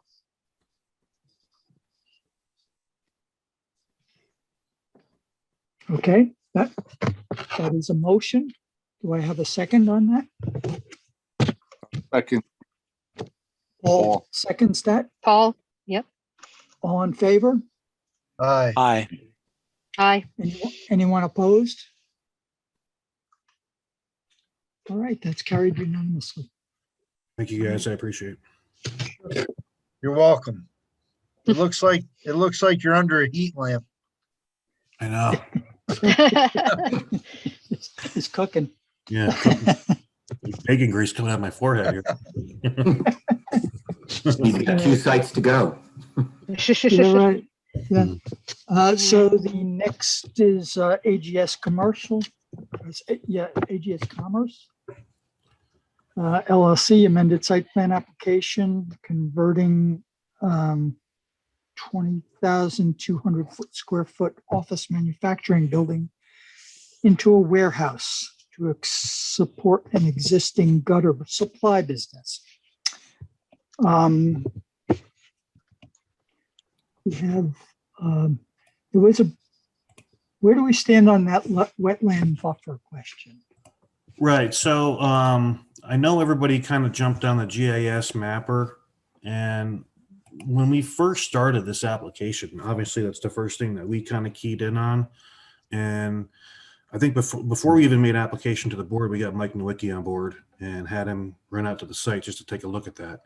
And he made a determination that there were no wetlands on our site. And he issued a letter to that effect that was submitted to the board. And then kind of as we go through the process and, we take a look at this application, we're wondering about wetland buffers and whatnot. So as we look over to the adjacent parcel, we were wondering if there's wetlands in that parcel. So what we did is we had Mike Nowicki go back out there once we were advised that there could be a potential issue there with buffering. And he issued a letter, which I circulated. We received it a little bit late but we did get it into the board that said he in fact went to the adjoining site and didn't see any presence of wetlands. So there may have been wetlands there at some point in time. I'm not sure how they ended up on the mapper, but they were there. But the GIS mappers, it's a good guide, but it's not always 100% accurate. So again, we had Mike Nowicki on site, and he updated his letter to state that there are no wetlands on site. I don't know if anybody had a chance to visit the site to confirm that, but I've been on site and I didn't see any evidence of it. But Brian, did you guys look behind that old concrete pad down in the hole back there? Yes, sir. Yes, sir. Yeah, he went down deep in there, and I have the ticks on me to pull it, that I was pulling off to verify that we did go take a look down there. Okay, because that's where the supposed wetlands were. Yeah, yeah. Well, there was no presence when we visited the site. Okay, great. Thank you.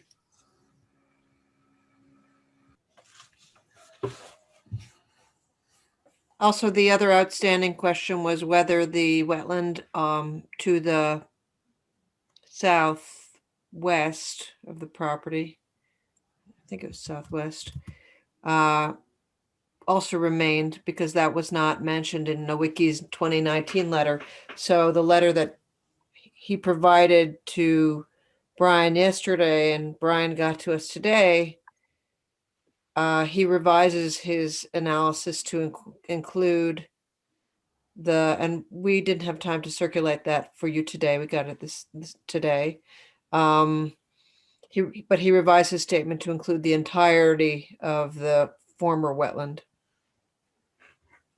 So procedurally, what would happen next is Wanda will go out and evaluate to see whether she agrees with Mike's letter, correct?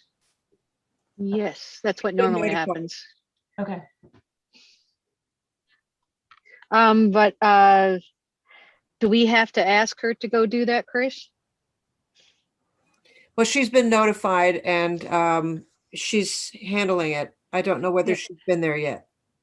She'll provide a review in her capacity as wetlands administrator to the board. Yeah, I didn't see it in her memo. That's why. No, because it happened. It wasn't part of this submittal. This discussion happened last week while she was just ending her review. So I know she's scheduled to go. I don't know whether she's contacted anyone about it or whether she needs to.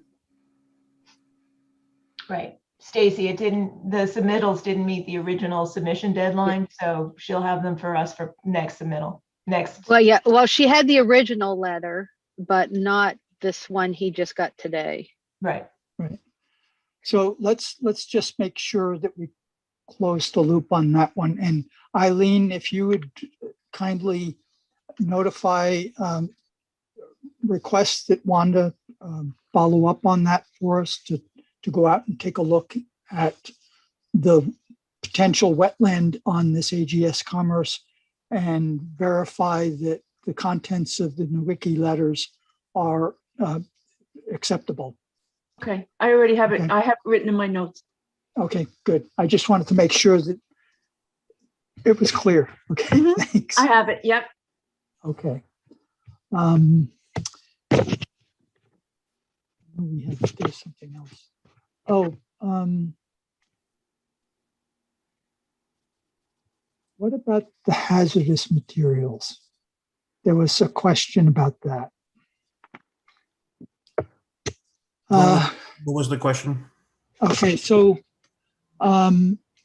it's what we've been told is this is anecdotal, and we would just like to kind of ask you to follow up on this.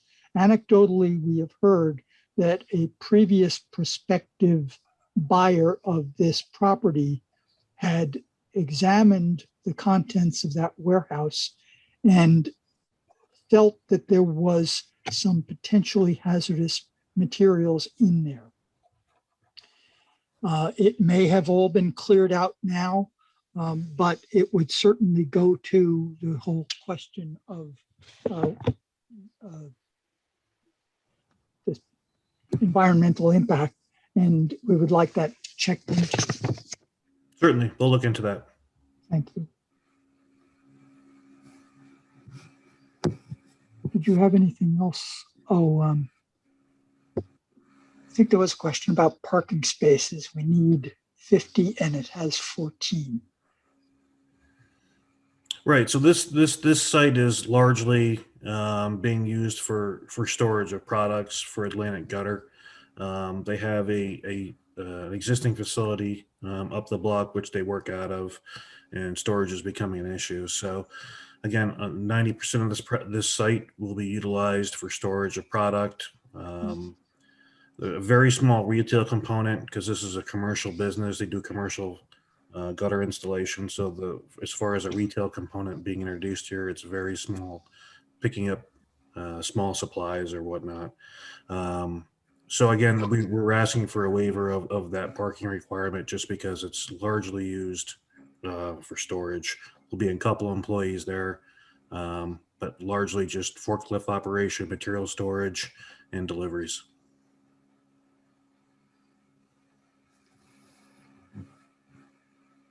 And is there an office in there too?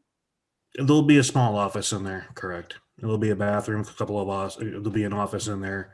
If anybody comes in for a part that they store in the warehouse area, they'll come up to the front desk and somebody will assist them. But the office operations are held up on at their other location on Industry Street. Any idea how many total employees would be there at any one time, Brian, and what the hours of operation would be? It's usually 8 to 5 is their running operations. There may be people there at 7:30 or whatnot, just getting there early. But 2 to 3 employees, like let's say like in the office area, trying to help out.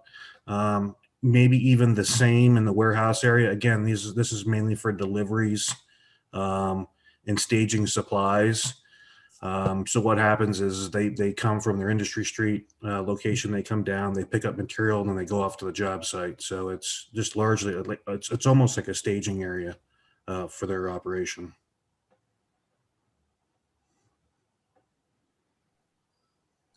And I think 50 parking spaces would be completely overkill. Yeah. If that was what was being asked, I don't know how anybody else on the board feels about it. Yes, as far as material storage, I just, the large part of this property is used for storage of materials, and just to get them under cover, where they have the material right now, a lot of stuff is outside, and it gets beat up by the UV and by the weather itself. So keeping some material under cover helps greatly in their business. I agree. I think Bob would say, let the earth breathe. So you making a motion, Randy? To let the earth breathe? No, to waive the parking. Yes. Yep. Motion to waive the parking. Right, From 50 spaces to 14. Yes. 14, yes. Do I have a second on that? I have Mark seconds that. All in favor? Aye. Anyone opposed? Okay, carried unanimously. So I know we declared lead agency way back in September of last year, and we still have some work to do, but we need to move next to a public hearing, don't we? Yeah, a public hearing is the next step, and I think more importantly for the applicant is, with the whole COVID thing going on and the building increase that we've been experiencing lately, is this is going to be a pre-manufactured steel building, and they're using a local builder to help them erect it. What the main concern is they're looking to order the building, and they're supposed to be experiencing a 30% steel increase if they don't order this building relatively soon, like next week. I wanted to get a gauge from the board if they were acceptable to the layout and to the style of the building, so they can place the order to try to avoid that material increase, because we're talking about when you back the numbers out, you're looking at an $80,000 to $90,000 increase in just the markup in steel. Brian, what's the height to the peak? We're less than the zone. I think we're 30 feet. But we're definitely under the maximum required. Do you have the specifications for that building that they want to order? Yeah, I sent it. I think we sent everything. Jen, do you have the rendering that we sent over? I did not see it. Was it in our packet? For me, I couldn't open those files, so I don't No, know. I couldn't either, as I didn't see That it. in the AGS folder. All right, if I can share the string, I'll show it over to you guys. Sure, hold It on was, just a it was second. titled presentation in the files that were sent to me from Eileen. Sorry. Can you Nope, say, that's fine. can you share those? Yeah, let me try to. Well, you Right, have to, he has to give somebody permission. Yep, I just gave you co-host. Oh, here we go. I got some love here. All right, can everybody see that? Yes. Yep. So here's the existing building right here. So what they wanted to do is just replace some of the windows. They wanted to. We're doing like a kind of like a grayish color on the outside, and then here was where like the retail building or the warehouse building was going to go, going with a slant roof away, a couple of bays. Looking at the building, the parking areas that we were talking about would be in front of the existing building here that they have now. And then there'd be an access point here for their delivery vans to come in. Access points on this side, just their smaller delivery vans. If we look at the side of the building, this is the existing building here, and here's the warehouse behind it. This is looking, let's say, toward Route 44 from Commerce. And the one 55. 50, yeah, 50, losing my mind. They were going to add, this is all brick back here. They were going to add 2 loading bays so that this is where they're actually going to be receiving some of their larger tractor trailer deliveries. So they would receive them in here. They would log them and then transport them to staging in the bigger building here. So these are the couple of bays, these 3 bays that we'd be adding here. So actually 2 bays here, and there's 1 garage door on the bigger building back here. okay, so when I'm looking at this side, what I'm seeing is that stuff that's sticking up in the air right in the middle of your other, right above the and in the proposed and existing building. Yeah, straight up, go straight up. So that's where, that's not on top of that building. That's, we're actually seeing it over top of the building. Right? Yeah, this is all new. No, the one at the bottom, we're seeing Yeah, it. yes. This is yeah. 1 story. This would be taller. Yes, that's what I'm asking. Okay.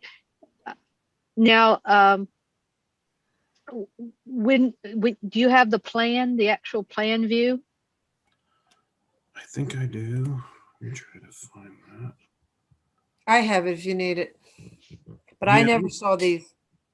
I'm gonna share it back to you, Jen, if that's okay. Brian, are you going to do, are they going to do like Sam's Club racks to the ceiling? Is that how it's going to be inside? They're gonna have racks, but not racks to the ceiling. But there will be racks in there. Chris, I need to be able to share. I gave you co-host earlier. Okay. How did you? Oh, Gotta give it back to her. She doesn't have it now. yeah. There you go. Hold on a moment. It looks like Zoom has decided I can be one co-host. Brian, will the warehouse, while we're waiting for that, will the warehouse be sprinklered? They're not proposing to sprinkler it right now. What are they proposing? Anything? Nothing right now. Okay. They fall under. Brian, They fall. they under- used to, I don't know if they still do, but I haven't been in there in a while, but they used to be like pretty much the supplier for all the gutter guys. They don't do that anymore? Like they were wholesalers, basically. The wholesalers, right. Right. So all the gutter guys that install gutters, they would buy the materials from them. Yeah, you're not really The getting a big, coils, the leaders, right. Okay. yeah, sir. You're not getting a big retail like consumer. Right. They're basically wholesalers of gutter guys, right? Yes, sir. So these are giant coils of material. You know, they're Rolls not. of coil that people have the gutter machines, they form the gutters, they sell that material and the downspouts and elbows and all that stuff and the Yes. clips. Yeah. Right. Yeah. So this is really just bulk storage inside. But they do Okay, gutters so- themselves? I didn't think they did. They're more wholesalers, but they do Right, some they're gutter work. wholesalers, right? So where are these 14 parking spaces? Here, I don't see any. page. There they are. Okay, so you're putting some back in the back there too. So is that where the employees are parking back there? Yeah, we try to keep the employees back to the in the back spot here. We got five spaces here. The loading But you- docks. But you're also showing a loading dock going to that back corner, way back in the back there. Here, No, down, now go to the left, oh, right there, that square. Yeah, That's a loading dock also. yeah, that's an existing. So what happens is, these two buildings are going to be separated by about 10 feet.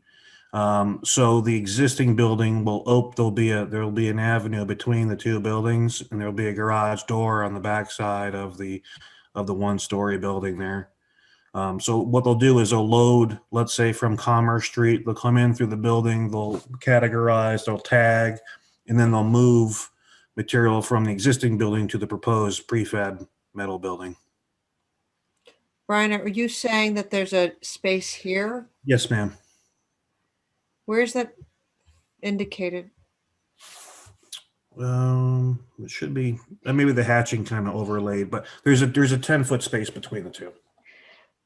But in your drawing that you showed of your elevations, you're showing a loading dock right there with a door into the new one in the back there.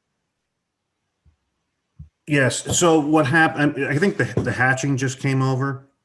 So what there is between the two buildings, there's 10 feet, and then there's a little bump out that you see there. There'll be a connection between the two there. So I think the hatching just kind of came over there. So you'll be able to access from the existing building to the proposed building in the back. Not sure that's what she's saying, Brian. I think what she's saying is from the east, what would that be? The east side of the building.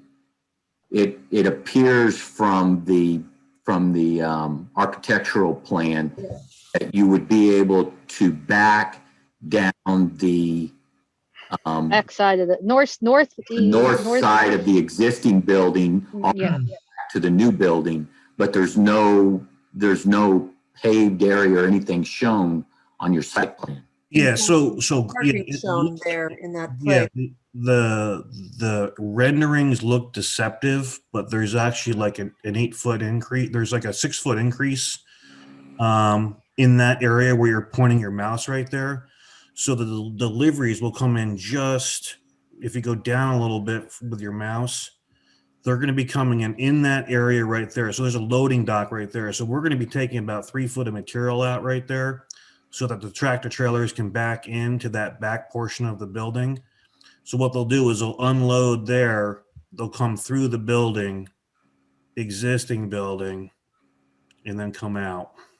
Yeah, here's the, Can you put the plan view up when you said we were looking at 44? Remember Brian, that if you one? could do that. That's an elevation. Can you put the Yeah, right. elevations up? Yeah. Yeah, put that one up. I don't have that. Yeah, I'll I do that. But see how this tractor trailer is backed in here that we got on the screen? Yep. Well, that's Right. not what if you look at the elevations, No, you'll see that- what I'm if talking you- about. If you put that one up, you'll see what Stacy's talking about. All right, I think I have to share again, right? Oops. Yep. I think you're still co-host. Yep.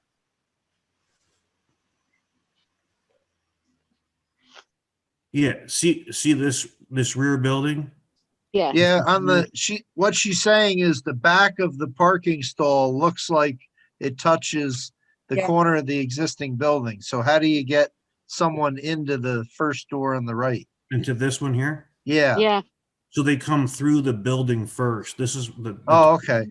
deliveries come in here, merchandise gets tagged, it's in this building, and then it goes out the rear of this Yes. building, and then right. into this. So that But that door, yeah, and that door technically you're that using, building, yeah, that door you're using with the 10-foot space in between the two buildings. Yes, sir.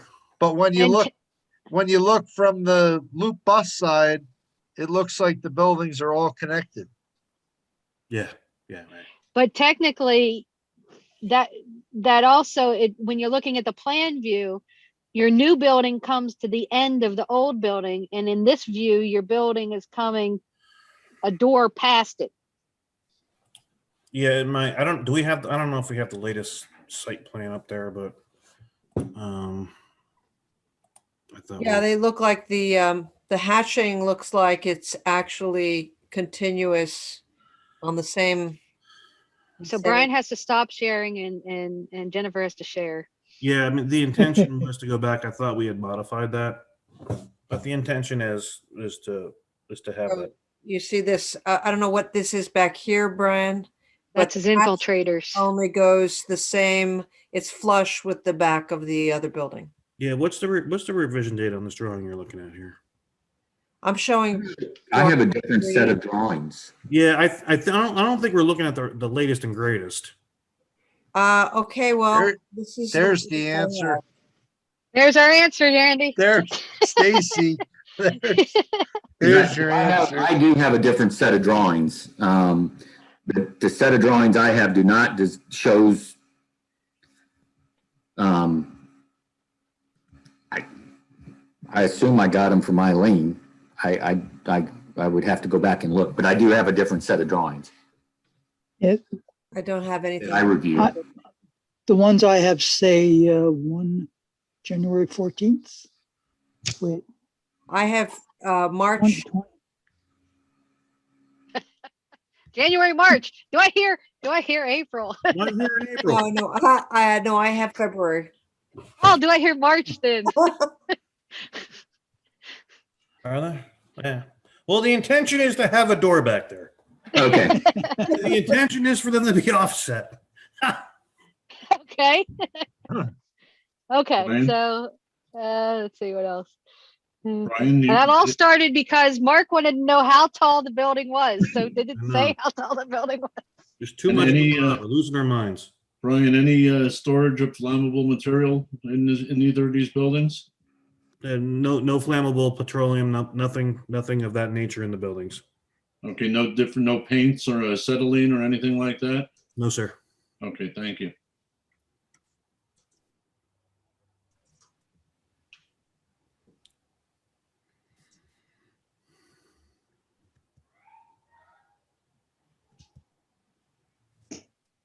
Okay. I guess- Landscaping would be our next question, I guess. So did you submit a landscaping plan? We did show some landscaping on the site plan that we did submit. And we saw a little bit on that one. So Greg had made a comment about street trees. So I know that since you're putting the parking there in the front, it would be hard for that. Did you show any street trees on the side of Commerce Street that heads towards BTM? So if you look at where our existing parking is now,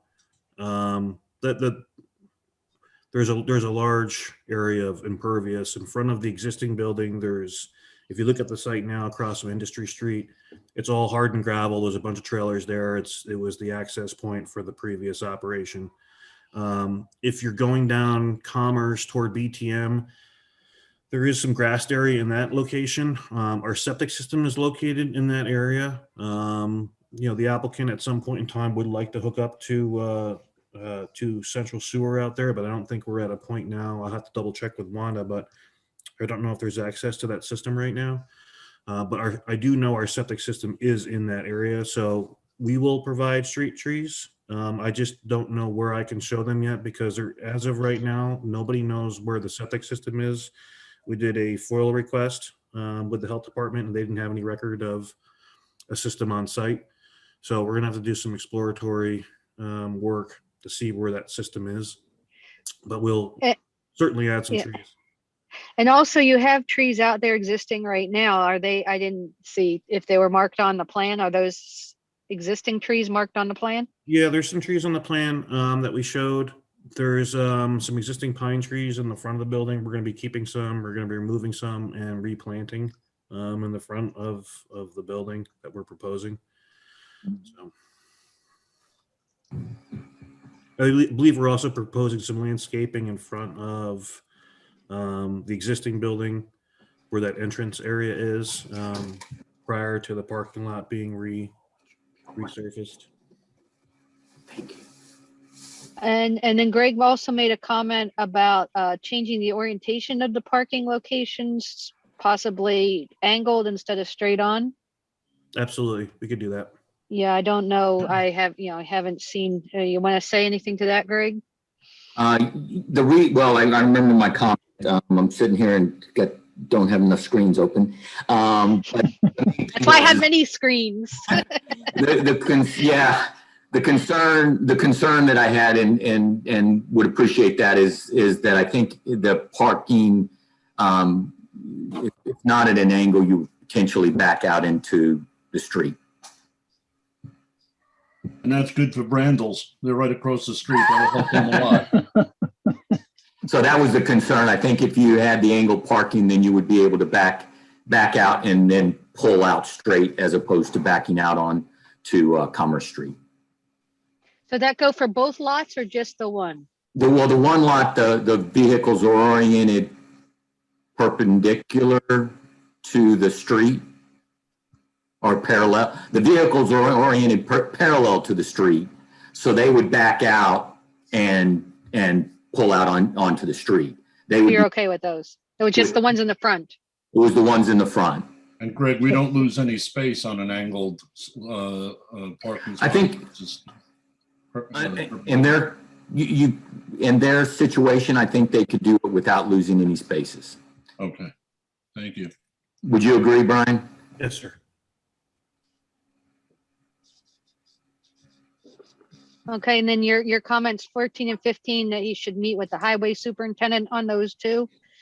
Yes, and I did speak to Mike about that, but I think he just needs to confirm with Mike Kelly that if there's a little bit of paving that needs to be done because the turning radiuses for the trucks show that they would drive off into the gravel. It is an industrial area, but it's not curb streets, but it does show that they would pull off the road. And then you said sign does not meet code. That's a beautiful sign out there. Yeah, we'll take the existing sign down. We'll do a more of a monument style sign out there.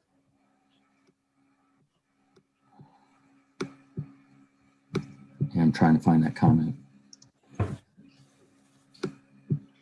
And sign.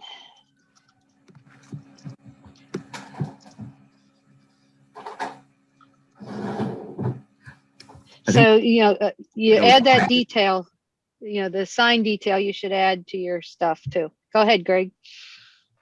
What was the height of the sign? Yeah. Comment sign height. And you're going to change the material that you're going to do that, correct, Brian? Yeah, we'll freshen it up. Yeah. So you'll just have to add that detail to the plan set. Yep. There's just a couple things to tweak on the EAF, but I think we can handle that.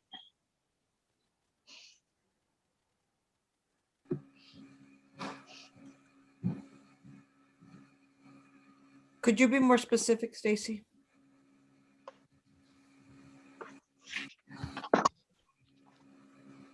Some of the questions that should have been answered no were answered yes. The zone it's in is not one of our zones. The fire district is not our fire district. There's a bunch. I have a long list, and that's why I said we can handle them later. Okay.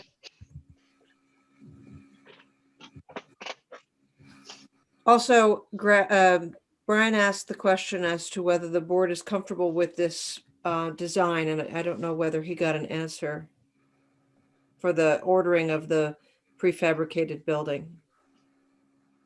I'm comfortable with the sign, with the building.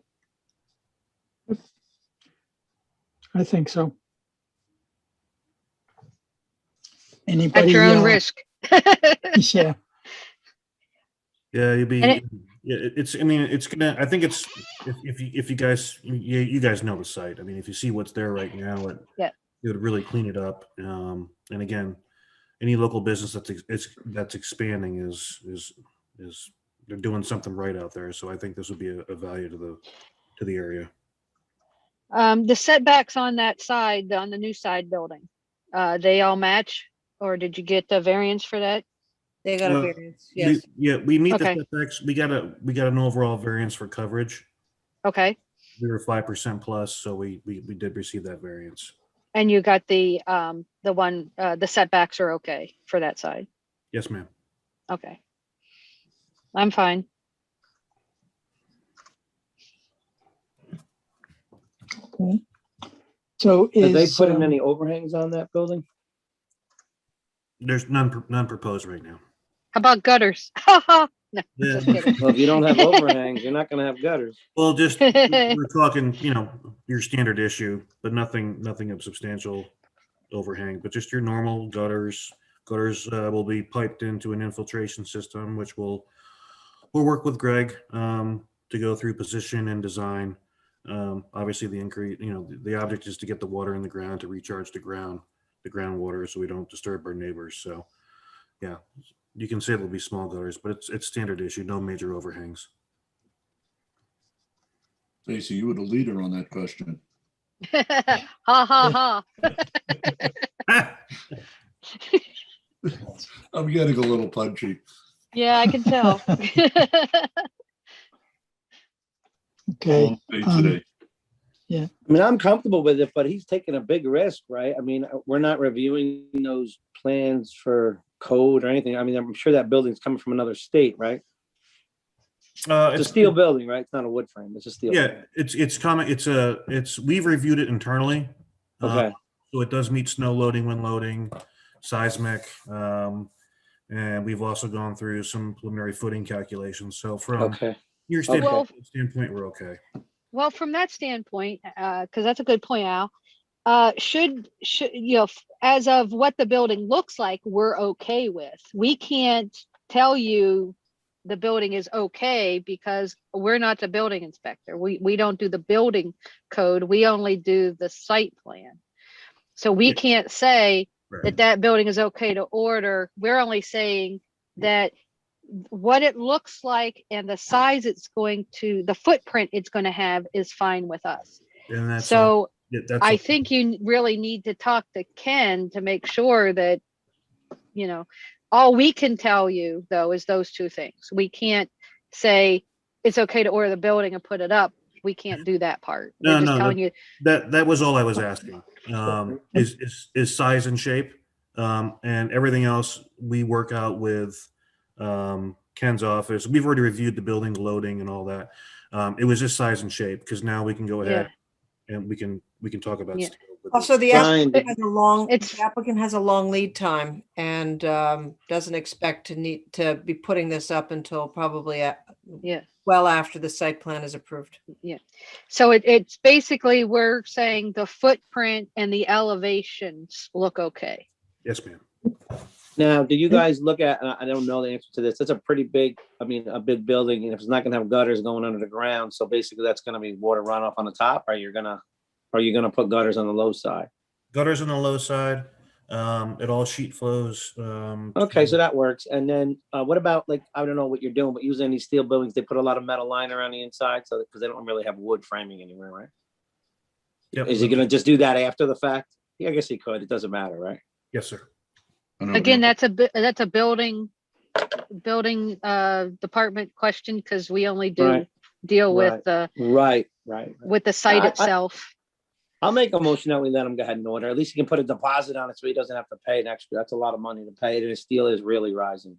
I mean, plywood today was $50 a sheet. In my life, I've never seen that for half-inch plywood. What grade? That's because it's all stuck in the Suez Canal. It's Yeah, I crazy. know. It was $16 to $50. I don't know how anybody's building a house. So it, Wait You're for 2 making- weeks.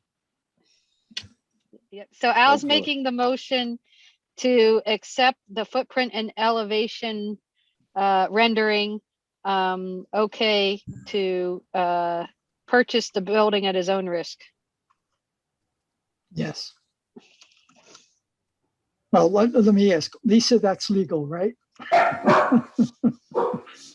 That's a good question. I mean, you're not, it's at the applicant's risk. What you are telling the applicant is at this moment, you have no objection to the plans that he's put forward. So if you materially disagreed with the plans that he submitted, then you would tell him now. So basically what you're doing is just giving your, it's not a final approval and it's not a consent. You're just saying that, as it sits right now, you're fine with the building as proposed. Right. So. Brian, is he going to put that building in production or just get a deposit on it so he doesn't have to pay an increase? He wants to do both. So just a lead time on delivery itself is pretty extensive. So Okay. That's why we'll work with the board and consultants and obviously revise and update as required. But this was a big part for them. Right, so Sounds Al's good. made a motion. Do I have a second? Second, Randy, go ahead. No, go Randy ahead, beat you. Stacy. No, Okay. Randy got it. And all in favor? Aye. Aye. Aye. Anyone opposed? All right, passed. And I guess the next thing is if we're in a position, we'll update the EAF as required. Can we set a public hearing on this one?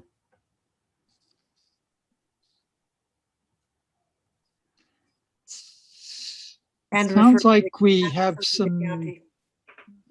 we've got to find the most current plans is what we have to do, right? Yes, absolutely. I don't have it in my inbox. Yeah, the one that I have seems to be dated in 2020. Yeah, I'll work with Eileen to make sure everybody has it. Should be in there. I have no problem setting the public hearing because, as we've discussed, that you just adjourn it if we need to. At least we'll get all the environmental issues out on the table. Right. And we can do the 239 referral as well. That's Yep. right. That's right. Is that a separate motion then that we do the Yeah, 239? Okay, No, it's I'll make the motion to set the public hearing. okay. Can I have a second? Second, Paul. Paul? Are we setting it for the April meeting? Yes, April 20 22nd. 22nd, yep. Provided we get the good the most recent everything Right. and the EAF is fixed. Yep, we'll work on that next week. Okay, all in favor? Aye. Anyone opposed? All right, motion carried. All right, then is there a motion? Do we have to motion to do the 239? It's not a bad idea. We're here. So Okay. we'll. All right. Can I have a motion to do a 239M referral to county? So moved. Dennis? Yes. I'll second. And, that's Paul seconding, Yep. and Yep. all in favor? Aye. Aye. Anyone opposed? All right, passed. All Thank right, you, so I guys. think we're in good shape there. All right. So we're now down to your, Well, we only had one guy the whole night. yeah, pretty much. Oh, Um, Kelly, we had Kelly. Yeah, we had Kelly. That's right. All right, so we have the lots and corners, and on this, it is a request to proceed at their own risk to remove trees. This is a Fleming's turtle question. Right. So, we worked with this application. I think we're going on 2 years now. And we worked extensively with the DEC over the winter, specific to the turtles, come up with a plan to establish some nesting habitat. So what we're asking for is permission to establish this nesting habitat as per DEC plans that we've developed with them. There's a cutoff of April 15th. So what we are asking for is just the ability to go in there to perform this work, so that we could meet that guideline. So I think the only, the question that came up for us was whether the trees might be removed, whether they may be subject to concern about the Indiana bats, which has a April 1st date. Right. So majority of this site, I want to say 90% of the site was farmed for corn from, if you look at the aerials all the way back from like the early 30s, 1936, all the way up to, beginning of 2000. So a lot of the trees that are in this area, typically Indiana bats are looking for the 8-inch or greater locust trees. If you look at a lot of this area and this disturbance area, that that wouldn't fall into that threshold. So I think we're okay from that standpoint. But obviously we would like to move forward with doing this remediative action. So is this the area, is that going to be I have no idea what I'm looking at here. So I can't see the date. I have a plan up that I'm looking at. It has a hashed area that's behind everything. Remember where we were going to put the fence and all that stuff? Is that where they're talking about turtles? Because I read something that they wanted you to do something over the septic system. Right. So what they want to do is I think, Jen, if we can pull up that plan that Amy sent over today. And it's not sitting in her chair right now. No. I might be able to pull it up. You don't have it, Brian? I got it here. Do I have permission to share? You should still. All right, let me try to do that. Yeah, you're still co-host, Brian. Yeah, Jennifer's back now. Let's see if I can share mine. Can't hear How you. about that? I sent around a resolution if that's what you're looking for. Nope. No, we're looking for the plan. Oh, okay, I have that. Can you guys Brian's see? bringing it up. Yeah. There we go.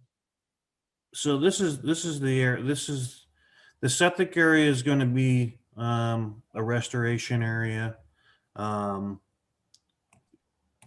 was a concern with the numbers about where the wells were in this area here. This could be a potential Yeah. potential rest area. So that would be a mitigation area. But yeah, the septic area in here, this was a restoration area. So the question then so when we were just thinking, when we are given this to think about, my thought was, if you're so close to final, why are you just seeking for trees down in that area as opposed to the whole site? Because you can't build it till after October, right? Well, if we have the opportunity to take the trees down, all of the trees, then I would like to move toward it. So with that being said, what with the trees on the site, I know it's very sparse looking now. Did you ever look to see what trees needed to be taken down that were potential bat trees? Again, the tree growth in that area is very young, just because 90% of that site was farmed for 70 plus years. So the growth that's been established since 2000 is nowhere near 8 inches in diameter.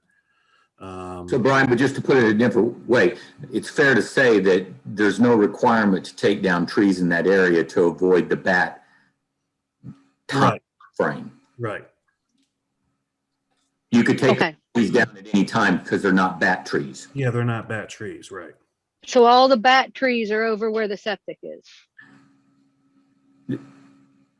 Well, the bigger thing is to proceed at your own risk to get the mitigation done by April 15th. For blanket turtles. Right. Yeah, but the trees is a March 30th date. The mitigation that the DEC put on their requirement is an April 15th date. So if they don't proceed with the mitigation before April 15th, then you would have to wait till next October. yes, turtles are till October, just as bats are. So that's why they were trying to get approval to do the turtle mitigation by April 15th. Yeah, I got to trying to make the turtles happy here. Unhappy turtles. 178. You don't want an unhappy turtle. That's right. Okay, I can't pull up your site because I got the wrong number here. I guess it's 67. The 04 should have had a dash. Okay, delete that. I still can't. Okay. 6721. Oh, I have to put the 8 in now. Okay. But the area where the parking lot and everything is going to be in the buildings, that's not mitigation area. That's what's confusing about this map. Well, Yeah. I think this was kind of to try to get to show the impact, so that the turtles like the gravelly soil. So this was the area that we were showing our disturbance in the gravelly soil. So the mitigation will be here. Put it back. Yeah, we're going to ensure that this is gravelly. And the other thing too is, if you look at this, this is the soil boundary line. So the assumption is that this is not as soil and gravel, which is odd because usually when you're near a stream, it's soil and it's sand and gravel. Yeah, but it's the alluvial plains. It's like the fine clay mix, right? Clay loam. It's a fine clay loam right there, right? Right. That's what the soils maps are saying, but yeah, I tend to think that the sand and gravel also exists beyond that plane. Shouldn't somebody check and find out what exactly it is? Yeah, so part of our mitigation is we're going to be over in that area. Again, when we were going through this process with a DEC, we had like 2 foot of snow cover on ground. So we proceeded with like a worst case. So our assumption was maybe that material is not as good as it should be. And if we have to mitigate, we'll mitigate. So we went with a worst case. So while we're out there mitigating the septic area, we're going to pop a couple of soil tests over on that side.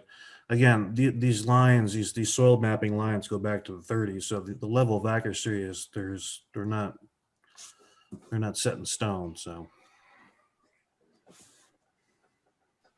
And do you have your SWIP and your MS4 almost done, or any of that stuff? Yeah, we've worked with Greg, we've worked with Wanda, we're finalizing that information now, so we'll obviously get permit coverage in hand and work through that within, next week sometime to get that in motion. So obviously we wouldn't disturb until we had coverage, but yeah, we're in good standing with Greg and Wanda. It's just now getting the documents to the DEC. They usually have a 5-day turnaround on permit issuance for construction activity.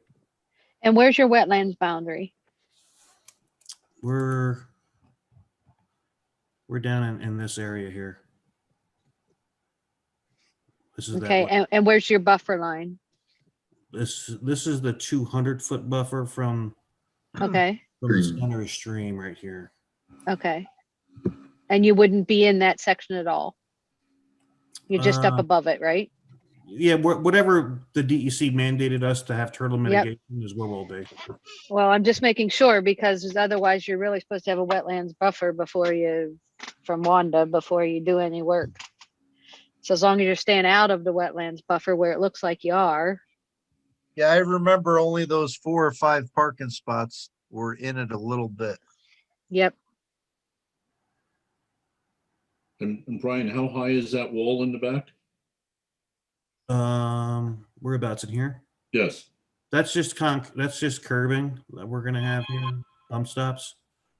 There'll be a turtle fence that's put in through the DEC process, but no actual wall or that we're constructing. Will be a fence. There'll be DEC fencing in this area here. I have no problem.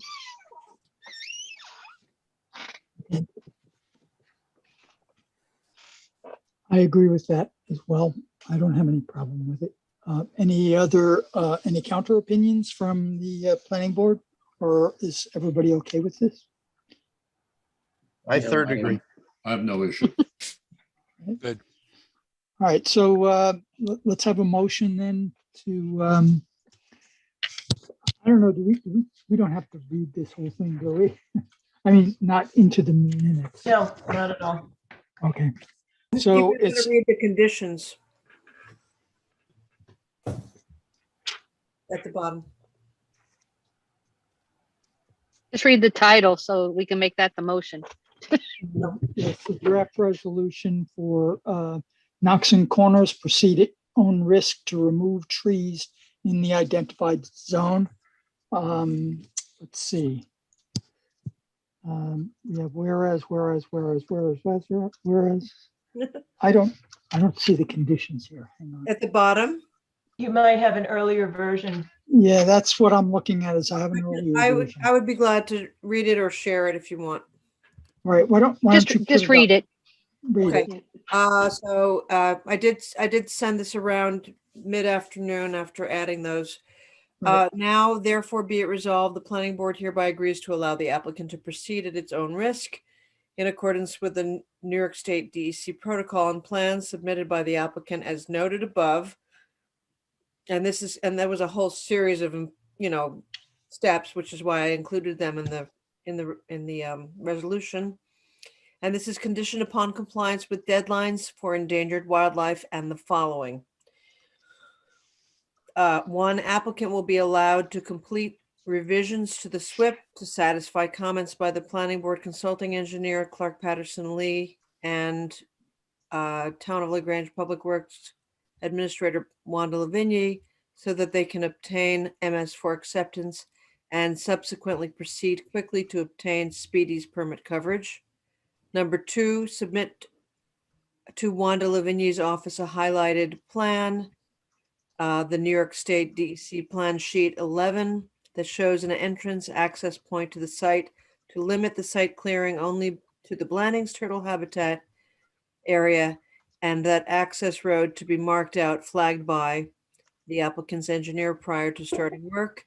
And number three, obtain Dutchess County DPW highway work permit for the access and install a stabilized construction entrance, as well as any additional requirements by the county. And you can tell from the way those are written, those are Wanda's conditions that she requested that the board adopt. That's right. They were Okay. in her comment memo. Okay. So could I have a motion to accept this resolution as described and by Jennifer here? So moved. Okay, Dennis makes the motion. Second. Paul made it the second. All in favor? Aye. Aye. Is there anyone opposed? All right, so that's passed unanimously. All right, well, that's that. Brian, I had one other thing. I know that Ken reached out to you and I said that I would like to talk to you tonight about the Mahopac Bank application. I know you wanted to have it on this agenda, but there were several things that we wanted to clarify with you. What I'd like to do is to take that offline, suggest that Stacy and I, and perhaps one or two others from the building department, how about Monday or Tuesday of next week, we set up a meeting to talk to you. We'll just lay it all out and we'll just cut through the discussion, and get it right. Awesome. That sounds Appreciate that. Also, Okay. Brian requested a meeting with me and the building department sometime next week, so we should coordinate those two. okay. We could do that. What I'd like to do is to have that earlier in the week, the meeting about Neopak Bank, and try to get that out of the way. So either Monday or Tuesday would work pretty well for me. I think Stacy, Monday is better, right? It doesn't matter. Oh, Well, okay. Tuesday, we have that 11 o'clock thing. Oh, correct. If we could do it Monday, that'd be great, just because I would like to, however we corral this thing, I know it's not an easy one, but hopefully we Right. could hammer it out on Monday so we can make it for an April 1st submission. I think we need to be for the following planning board agenda for a continuing application, correct? Correct. Yep. So, yep, that would work out well that way. All right. So, Jennifer, could you coordinate that meeting with Brian's office and I will. we'll make that happen? I'll let you know my availability for all day Monday, and Stacy, if you could send a note. I'm if free all you're day available. Monday. So Okay, whenever. anytime. Okay, sounds good. All Thanks, right, David. 7:30 in the morning or 11 at night? No. Yeah, it doesn't matter. Yeah. All right. So, all right, I think we're done then. So, Okay. how Motion about to a mo- adjourn motion to At- adjourn. at 9:50. 9:58. And I think Mark made a second. Yep. All right, all in Thank you. favor? Aye. All right. I know nobody disapproves of that one. So, all right, everybody have a good evening, and So, You we'll too. see some of you out there on Tuesday. I'll see you Tuesday morning. take care, Yes. everybody. Have a good All night. All right, great. Have a good night. Good night. Thanks. Thank Good you, night. everybody.